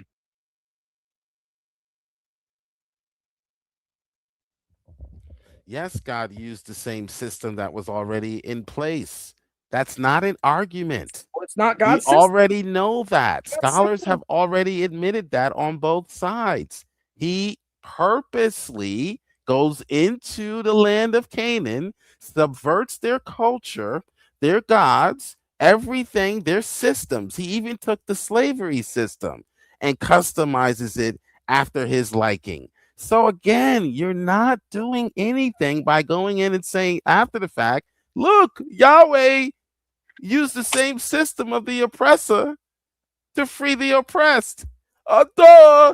If I want to free someone, if I want to free someone from slavery, I'm going to use the same gun that might have been used to put them in slavery. That And doesn't you know make what me they the bad guy, yes, genius. That makes the I mean, slaveholder the bad guy, it would not the make one them the freeing good the guy. slave. Still, it Not would the make one them the freeing good the guy slave, if they guy. Come actually on. ended the systems Use your of common slavery, sense. but they Use your just common perpetuate sense the for once. systems of slavery. They did nothing to end the systems of slavery. All they did was put themselves in charge. That's all they did. So how Use are your they? common sense, buddy. You're No, not use you're your not common using sense. common sense. The Just world because I systems use the we have system to today beat are the just system, more advanced just versions because of I the use the system. system to beat the system doesn't mean that I am the All they did system. was take control. Yes, it does. They are the system. They are absolutely the system. They maintain the traditions that was perpetuated by the myths of the Enuma Elish and Atrahasis. It's completely dishonest. Just because I use the system to beat the system doesn't mean I am the system. The Okay? system is Put that in inherently your smoke. Put that in your pipe. Put that in your pipe and smoke it tonight. Okay? Jill, the That's system, illogical. It's what we call a non sequitur. the system Doesn't is follow inherently logically. predatory and tyrannical. It is a machine that cannot be controlled. All right, I've been doing I've been doing some research based on what people are saying in chat. Kind of, what system are you talking about? That Chris, whoever Chris is, it says your device is not connected. Oh, there you are. Let's see here. Hold on a second, Chris. All right. We actually see So I want to ask that scales. What system is predatory? Any system that demands people follow a set of arbitrary rules or laws that arbitrary. So if someone creates just two rules, don't kill and don't steal, is that a predatory system? there is an objective morality that Excuse me. So if humans base their laws on the objective morality and say don't kill and don't steal, and we put people in positions of authority to enforce it, is that predatory? Yes, it's redundant. Everyone is capable of knowing internally. But okay, let's say someone is trying to murder someone else. If we try to punish that person, is that predatory? No. If someone violates another individual's rights or ability to interact in the objective world, they have voided their rights. Okay, so who enforces the law? Who enforces the law then? Everyone. This is what I'm talking about. Wait, everyone? So we can't put people. So everybody is. So yes, everybody. So I can. So how we don't There's have a reason why your system never worked. It's the reason why George Mason was talking about when he wrote the Second Amendment. And there's a reason why God had to take this similar. The militia is everyone who knows how to use a firearm. Everyone who understands. Oh wait, is the Second Amendment predatory? No, because it empowers everyone. But it's a rule. It's a rule that says what you're allowed protect to your neighbor. Protect your neighbor. Why? Wait, the Bill of Rights. Jesus. Sounds like Leviticus 19. Set scales. You realize the Bill of Rights is a set of things that you are allowed and not allowed to do, right? You're borrowing from the oppressor. I'm giving you an example of a. Wait a minute. All of the founding fathers. Not a single founding father, by the way, was an anarchist. Just going to put I know that. They were because Masons who wanted to basically. Set scales, you are right in some regards. Oh, thank you. But you said any system that has a set of laws. Well, you have to realize. Except for his. Yeah, well, except for his system. His system is. We have to. And by the way, Jill, you sound very prideful in how you conduct yourself through the whole conversation. I am prideful. You should not be. You should be more humble with how you conduct yourself. No, I shouldn't. Not dealing with this type of because Pharisees act like they are the law instead of right. And Jesus was grace. A certain way with the Pharisees that he wasn't with other people. So all right, if I have someone who is being Pharisaical and judging the Israelite people, though. And judging the Israelite people for getting rid of oppressors by saying, oh, well, you use the same system and you use the same names for your God that they used. Therefore, you're not you're not a good person, even though you're getting rid of the oppressor. Of course, someone like Jesus Christ is going to say, that's ridiculous. Nobody's a good he's person. Going to be harsh on those individuals. That type of Pharisaical look upon the world. You can't have your cake and eat it also. If you're going to say oppression is a problem, and the God of the Bible is saying oppression is a problem, I'm sending an army in to wipe them out. You can't now call the army that's going in to wipe those oppressors out the oppressors themselves. God is not saying oppression is a problem. Come on, boy. Let's be honest. Let's be honest and fair. God wants to be the oppressor. That's the honesty there. Good. Scales. Better him than you. Set scales. Better God than you. I trust God as the oppressor, as the one who's in control. Chris, what do you got? Humans. Because I wish I could say something, but I don't want to history has shown, history has demonstrated that humans don't do a good job at being in charge, basically. God, all he says is he wants to do what's right for everybody, but he doesn't want to straight up force people into his, force you into his way. He'd rather guide you like a parent guides a child. the moment you force somebody is the moment rebellion happens, which nobody Until the wants. Bible says his cup of wrath is full. Once his cup of wrath is full, he pours it out. So he does put up with you. For 400 years, he put up with baby sacrifice. 400 years. Then he decides to go in and stop it. Now he's the oppressor. Actually, it's animal Shut up, sacrifice. liberal. Shut up, liberal. I don't want to hear it. I don't want to Because hear you the know I'm crying. right. No, Joe, you're not. Sorry. Joe, War I is read the Bible. necessary. Sometimes war is necessary. When people like yourself mount up and start enough trouble, people like me go in and kick you out and take you out of power. clearly That's not. literally That's how it works. That was the case, When Joe. you start abusing women, guys when would you be start doing that abusing right children, now. when Why you aren't start Who's gonna say changing their everybody abusing genders children? at 8 years old, you start changing their gender, you start abusing children, you start aborting 7 billion children in 20 years. Yes, Oh, wait. God can send an Billion. army in right now to judge wait. America. Yes. Yeah, and, And he would be us. perfectly just. Be He would be us. perfectly just in It doing needs to so. be people realizing that they are the Abortions Christ, is free will. they are the judgment, they are the wrath of God. This is what I'm talking about when it comes to animism, okay? Because everyone is God. You're saying we need to wait for Actually- God's judgment. Actually, That's there is us. there is only God himself, but he doesn't want us to be forced into a certain way, which is why I said people under certain circumstances, abortion is basically not something to be abused. There is very rare circumstances where it's applied, but you know, nothing should be forced to where it causes rebellion. Nothing should be forced. You get what I mean? So Well, if you have a regime saying- systematically, if you have a regime like the Third Reich, systematically killing children, men, women, and children, That's we are evil. not to go in and intervene in that circumstance. Third Reich's evil. We're Yeah, not to. well, Are we look to how go in intervene. and intervene? Look at the aftermath. Look at the global empire Okay, of the United so that's the States point. established. So that's the okay? point that's being made in the Old Testament. No better. We That's did the no point. better than the Nazis. You're In talking the about Old how Testament is different than the New Testament. To lie now and say that the Yes. ones who are freeing the oppressed you're are talking in, about Yes, free how the are in oppressed. fact the oppressor is a bit disingenuous. Joe, you're Jesus is talking made. about how God is going Oh, to wait. or did send an army to judge these people and how God could send an army now. I'm talking about we are God.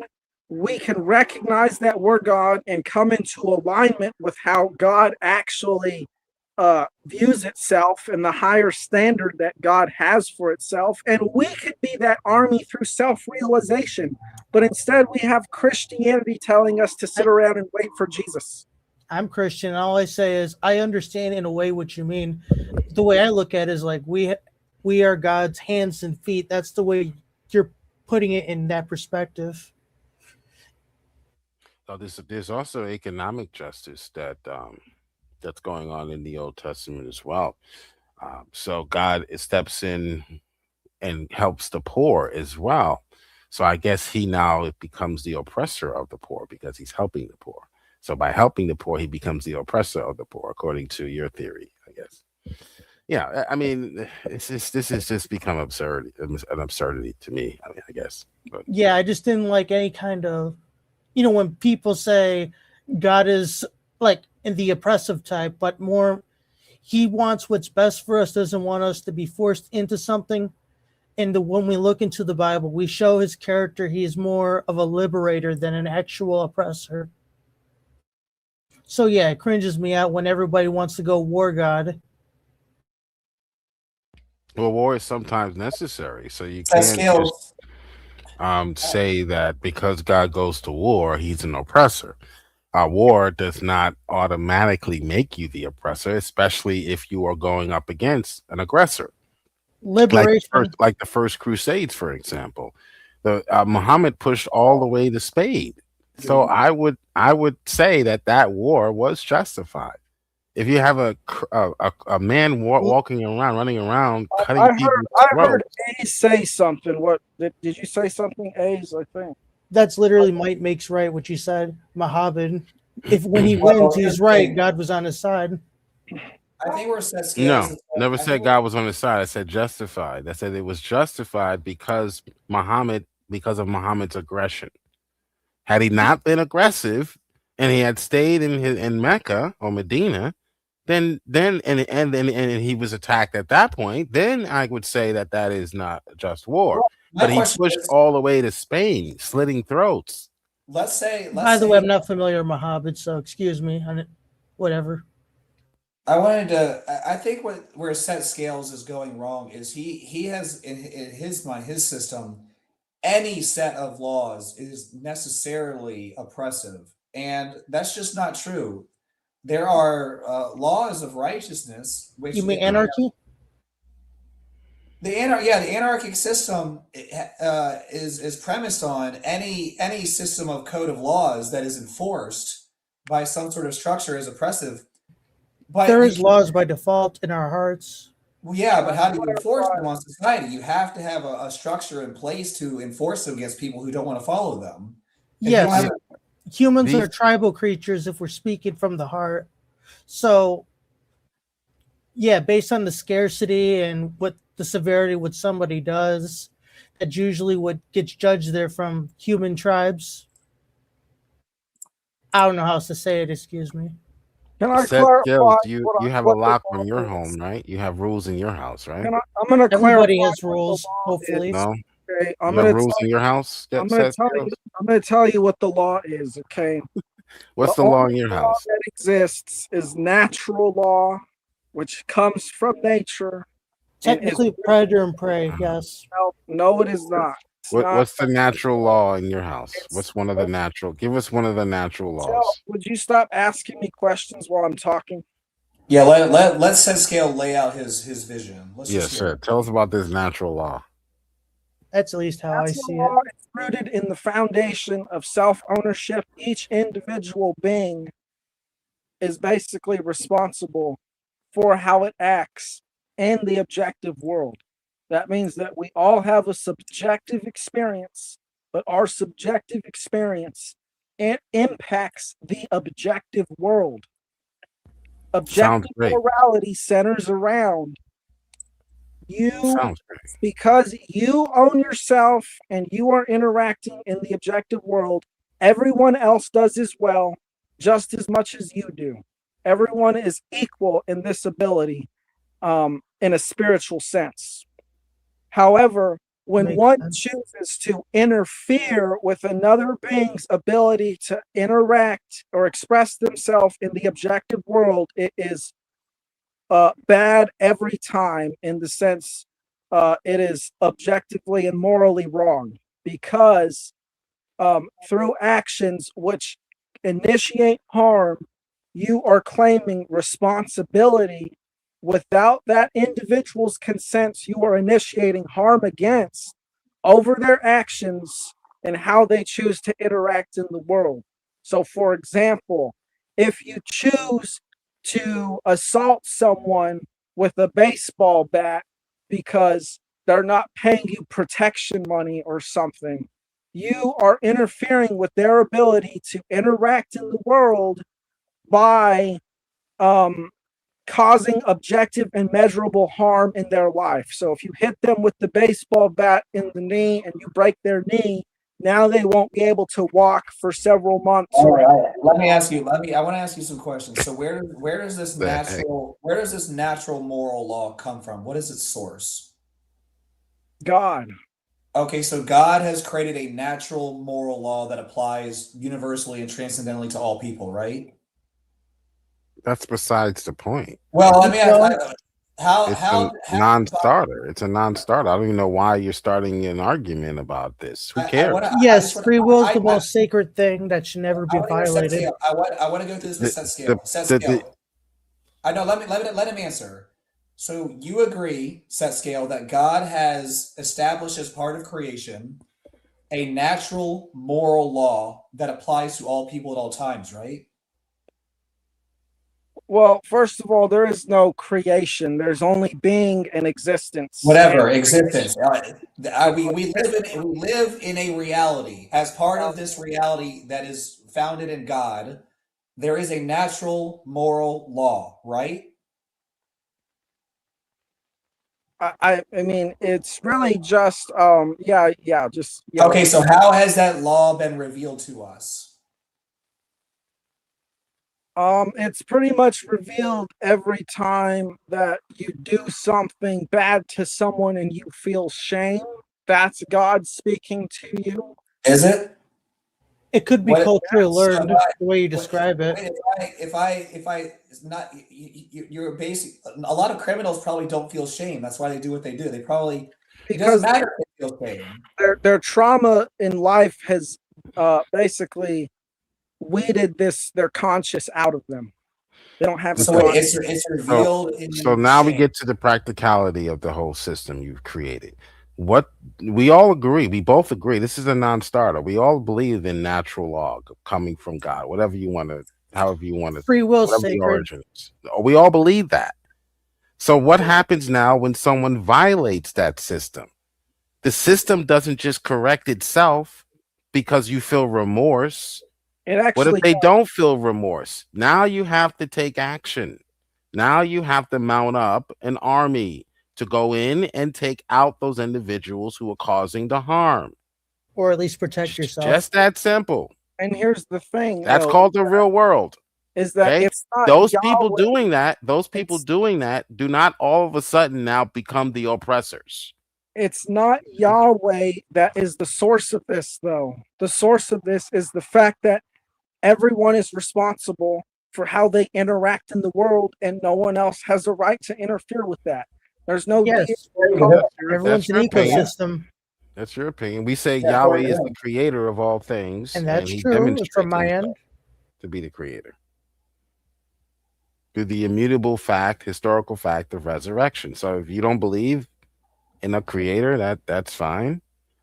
That's God up to you. give us dominion over the earth, so you're right about that part. We have dominion over the earth, and we have the law. We have God's laws, and we follow God's laws. And when someone is violating God's laws and harming people, He will, in many occasions in the Old Testament, mount up an army. He calls them His army, the children of Israel, to fight against Amalek, and then you call Him the oppressor.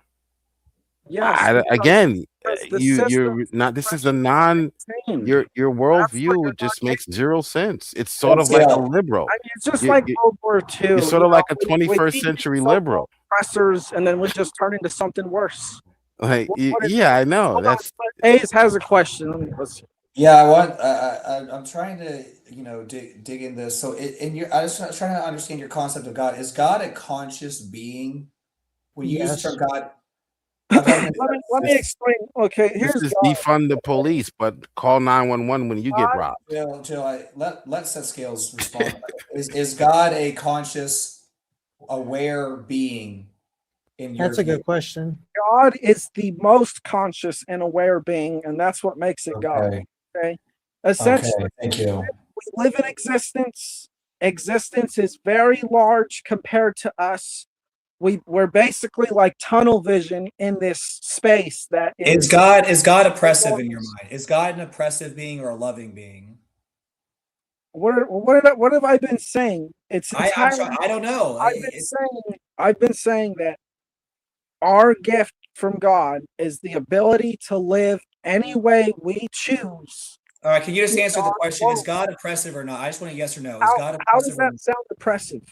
Okay, no. The answer is no. Thank you. So if somebody, I'm not saying anyone specific, but just if somebody in history were to somehow discern this natural moral law that this conscious God being created and write it down, would that person be an oppressor?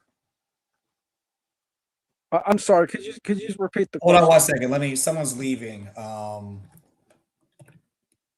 want to hear. Oh yeah. All right. I just wanted to do if there was someone in history, I'm not saying anyone in specific, but if there was someone in history who through revelation or intuition or whatever was to discern God's moral law and write it down for all of the rest of humanity, would that person be an oppressor?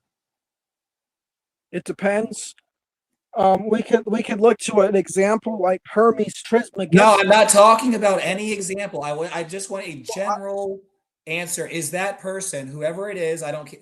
You can talk about whoever you want after this, is a person who discerns God's moral law. Well, like I said, it depends. Why would it really depend? depends. Why would it depend? What does it depend God's on? moral laws are actually logical. This is all that person's doing is writing down God's moral laws. They're not doing anything else. They're not saying you even have to follow it. Well, is that person an oppressor? Well, if they're coming at it from an entirely neutral perspective, no, they're not. Okay, thank you. Hey, So all excuse me. Yeah, go ahead, Andy. I'm sorry. I'm going to jump off. It was awesome talking to you guys. Andy, We'll pick this up another time. Andy, before you go, I just want to say I do apologize. You didn't speak for like literally the last hour and a half, and I applaud your patience. I didn't intend it to be that way, but you know how sometimes That's okay. But I do Yeah, want to. no, I know how it goes. It's all right. I want He to thank talks? Question mark. you. I want to thank you for being here, presenting your views, and obviously, there's a lot that we discussed that's left on the table for future conversations, and I hope to see you again. So thank you. Yeah, definitely. All right, take care, fellas. All right, thank you. Okay, so theoretically, I'm not saying in actual history, but theoretically, if somebody were to write down God's actual moral law and a religious system was to form around that, I think based on your answer, I don't think that's inherently oppressive. It might end up evolving into something oppressive, but at its foundation, it's not oppressive. So I just wanted to put that out there. Because of abuse, not because of the thing. Right, because people are abusing it, not because it's actually oppressive. That's what Humans are OE tried to corruptible. argue in our debate, that the abuse of something is the definition of that thing, when that's not the case. Humans are corruptible, not God's word, pretty much. Yeah, humans are the All problem. right, guys. Yeah, I'm starting to lose strength here. I think I'm gonna have to. Chris, you didn't really have much to say. How about you take you joined, but really you haven't had much of a chance to speak your mind. So why don't you take 2 minutes, 3 minutes to make an argument? If Jill and Set Sails want to respond, they can do that, and then I'm gonna shut down the stream. Just give me a topic. I don't know. I'm just What we've been talking about. Anything you must have joined because you wanted to say something. So just what is it you wanted to say? Well, the one reason why I jumped in, all I said was I just felt like I had to point out, Jill, in that earlier session, I understand there's a bunch of military in the Old Testament, but in the New Testament, it's all about grace of God. That's the whole point of the New Testament. In the Old Testament, they had to do military things to protect Israel, as well as, I don't know how to put it actually, but that's the reason why it's so militaristic. They were functioning as liberators or something. Yeah, exactly. That's the point I was making. That God is a liberator in both the Old and the New Testament. But pretty much no death should ever be celebrated. It should be mourned, but there's always a reason for it. Like, right. the right. children. We're not celebrating death. I know. You just had that voice tone of, in that, I'm being honest. You just had that voice tone of, just because this is justified, instead of it being like, oh, it's because in the New Testament, you know how Jesus literally says the children will inherit, heaven and such automatically. So that's why in the Old Testament, he was able to have those children killed back then, because they automatically inherit it before they get corrupted by the. What? I forgot that name of that place, but I remember it was before the Battle of AI. All right, guys. Objective Ethics is in the chat. He has a really interesting channel. subscribe to his channel. He actually recently debated Jill about biblical morality. I highly recommend. That was on Robin Webster's channel. I highly recommend everyone go check that out. It's a very interesting debate. So yeah, go subscribe to his channel. Jill has a channel. I think Seth Scales has a channel. So I wanted to shout out everyone. I think, Toronto Bible Study, who joined earlier, has a channel. So let's subscribe to everyone's channel, and we're going to go ahead. One more thing. Yeah, go ahead. Also, it's mainly it's mainly the humans are the ones who twist God's law. That's why people get a bad impression where they feel like they are oppressed. Like, as I put it in the chat box earlier, the reason why God says there are no idols before me, because usually those dead God idols, they tend to twist them people into child sacrifice and stuff. That's the reason why God has strict commandments in that regard. But it's only for the people's good, so their hearts remain as selfless as possible. The military action seems to be most like a last resort type of thing, not a first response. Like, you have all this time to act before, you reap the whirlwind, so to speak. You get me? That's at least how I think of it. Does Seth Skills understand what I mean? I was reading the chat. I'm just gonna say goodnight. Well, Seth Scales, I want to say this before you go. If you want to take a minute to close yourself out, I want to say, I appreciate your insights.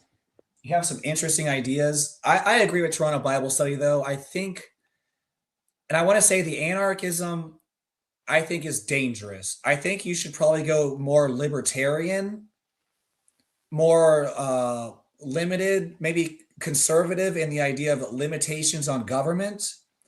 Because I think in your view, all government is inherently oppressive, but that's not necessarily. There is righteous government. I just want to put that seed in your mind for you to think about. Anarchy is okay. It just burns itself out. It comes down to this, okay? The fundamental, like I was explaining, when it comes to objective morality, is that each being is sovereign and responsible for how they act in the world. So when you create institutions that delegate imposed responsibilities over any other individual, it is immoral and inherently limiting God, because God lives and expresses itself through us. But that's all I'm going to say is agape. And if you really want to know more about my worldviews, I have several videos talking about what I say God is and all that stuff. Another important thing. Right. There's only Thank you. There's only one more thing before you go. Oh, never mind. Hey, it's like the whole idea of anarchy. How do I say it? It's great and all, but for society, it kind of lacks consistency. That's where the unpredictable part, where, as they say, sin can grow. You know what I mean? I think it lacks realism in the sense that, he can talk about, we're all sparks of the divine and we just need to love each other. That's true, but it's unpredictable. It's not just, it's unpredictable because not everyone acts that way. So it's a necessary element of society is, how do you respond when people don't act like little children of God? Like, what do you do? It becomes might equals right, where sin ends up winning by default instead of people following a similar white blood cell kind of system, Well, there's white blood cells and there's cancer. What are we going to do about the cancer?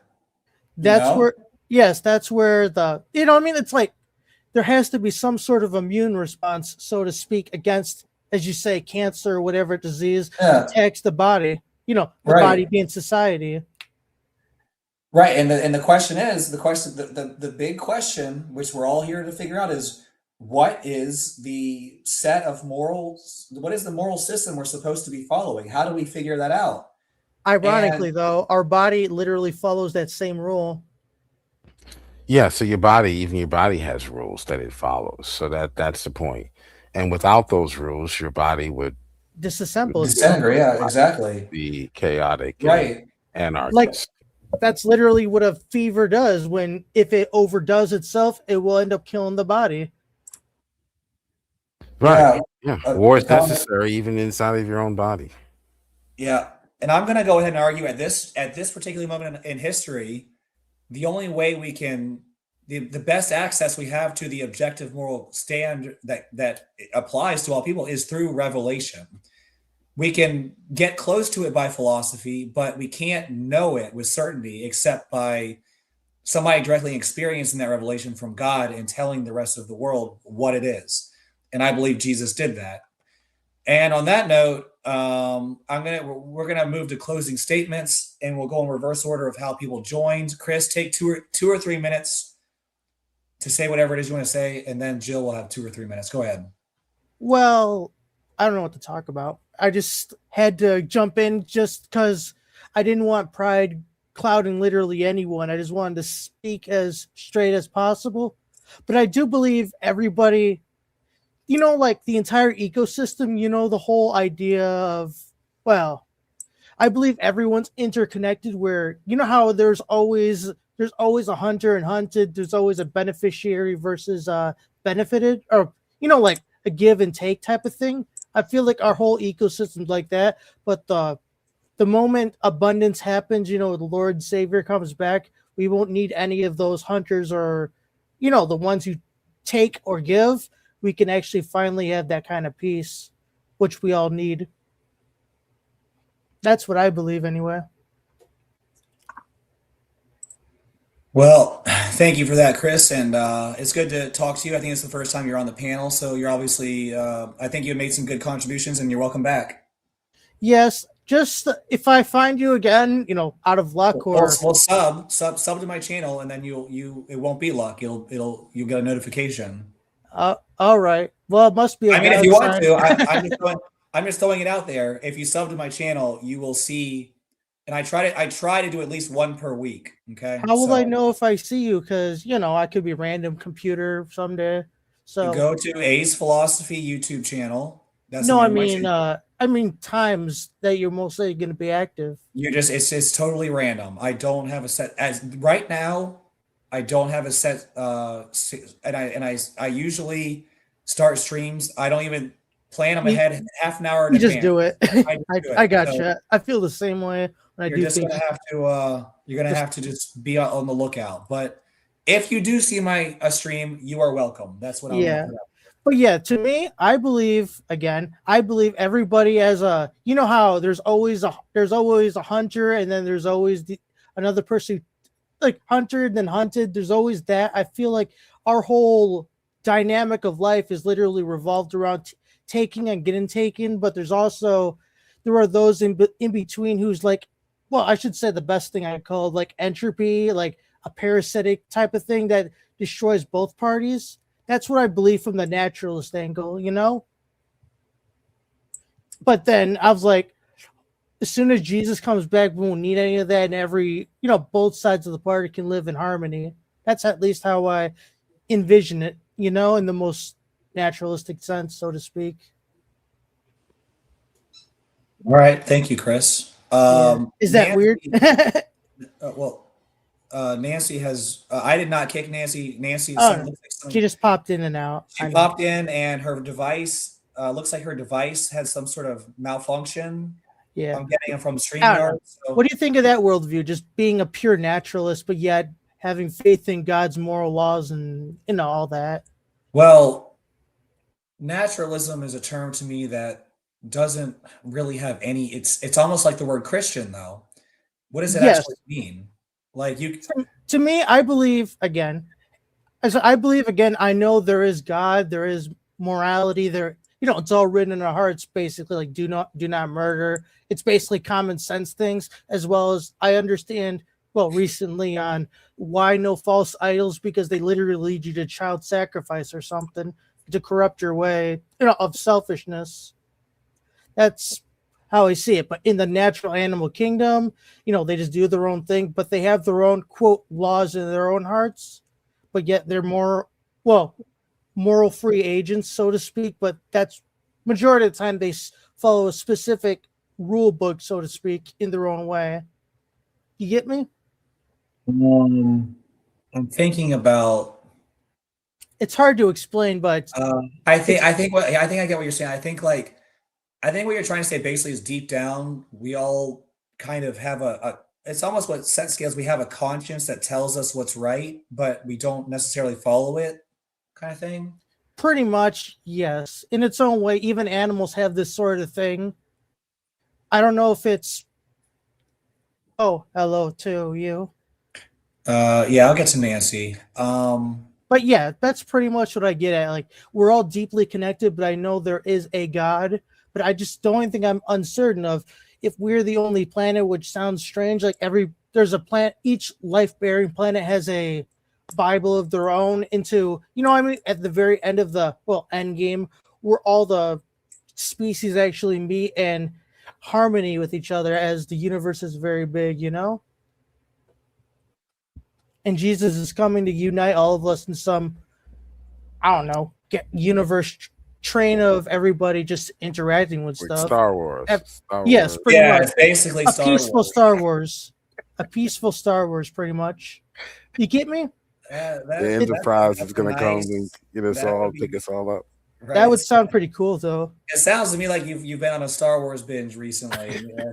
Oh, yeah. I'm just saying, like, if I had to give a pretty good estimate of if we're comparing to all the movies we watch and at the same time interpreting the Bible as do not be afraid how the seraphim in the Bible description, they look very alienish in some very cool way.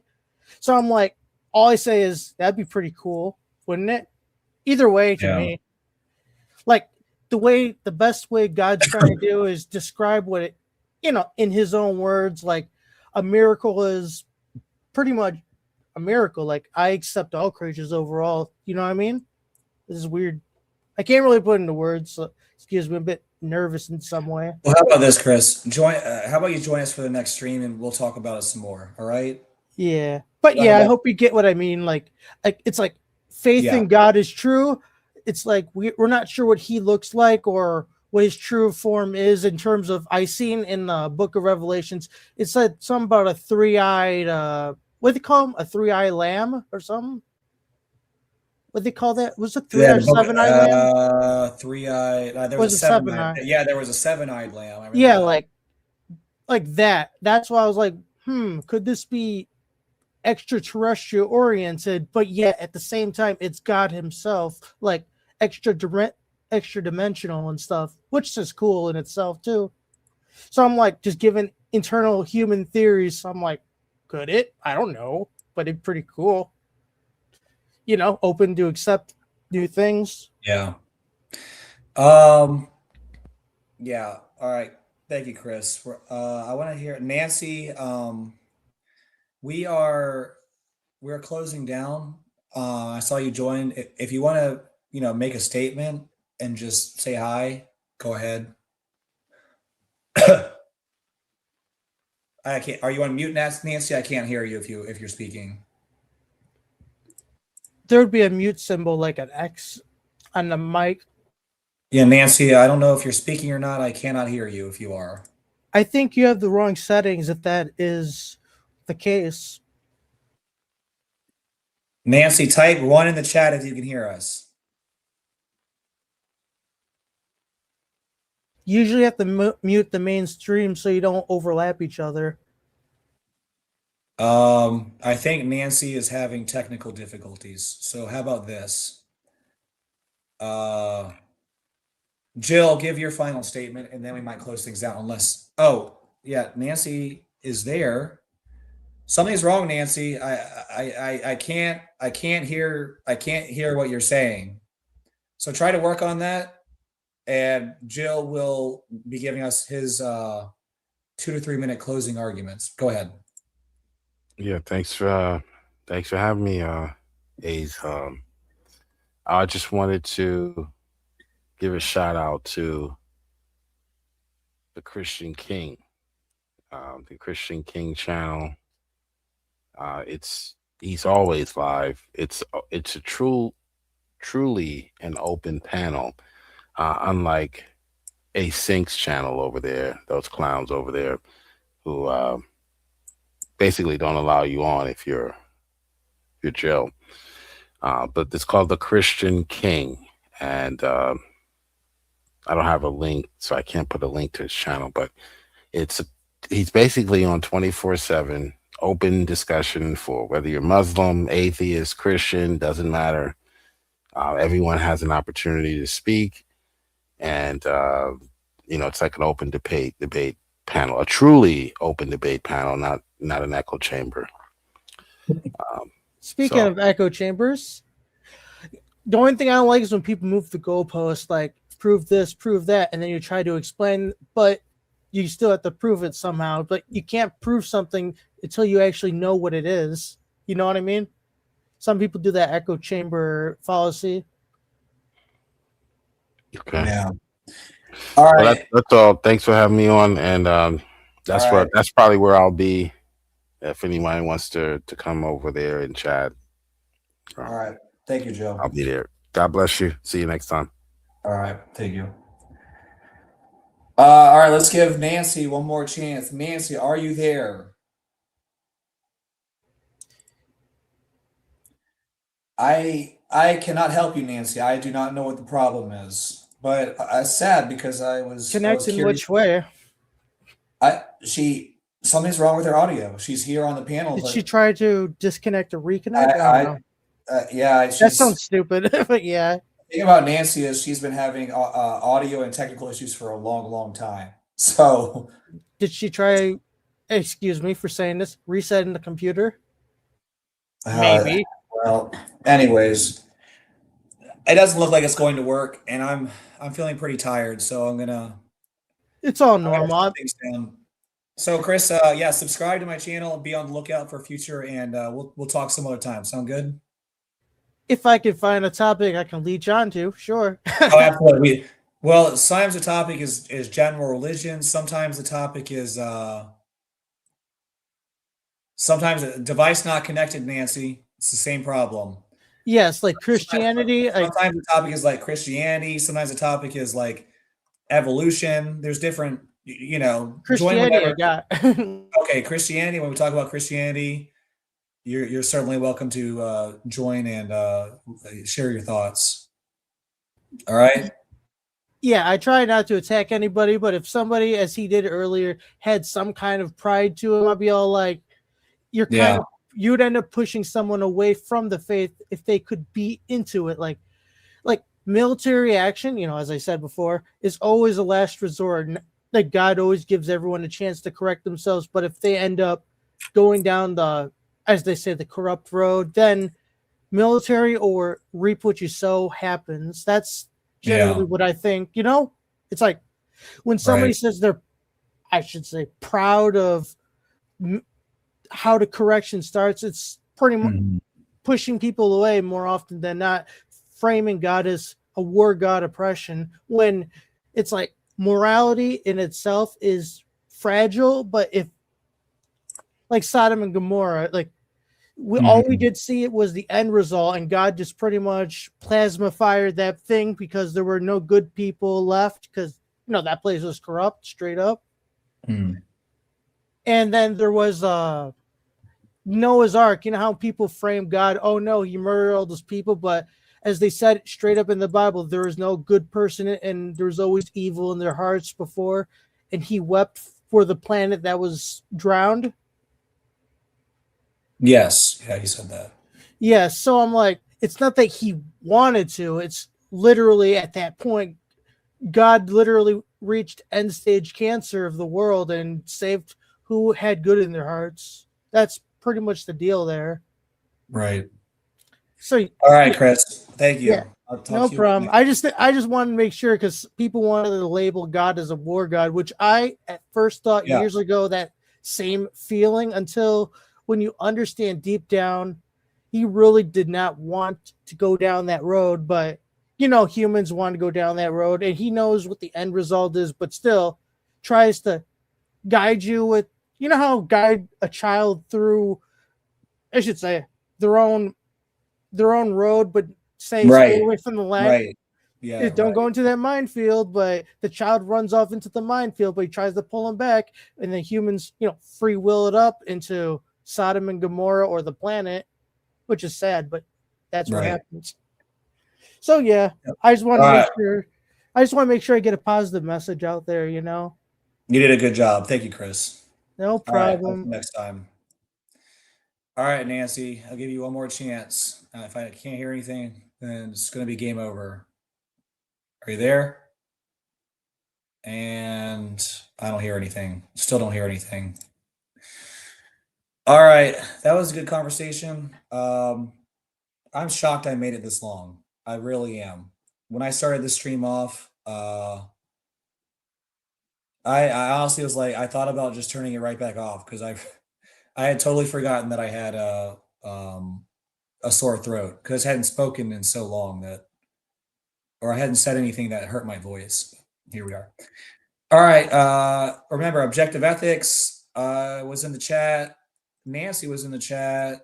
Toronto Bible Study. Andy.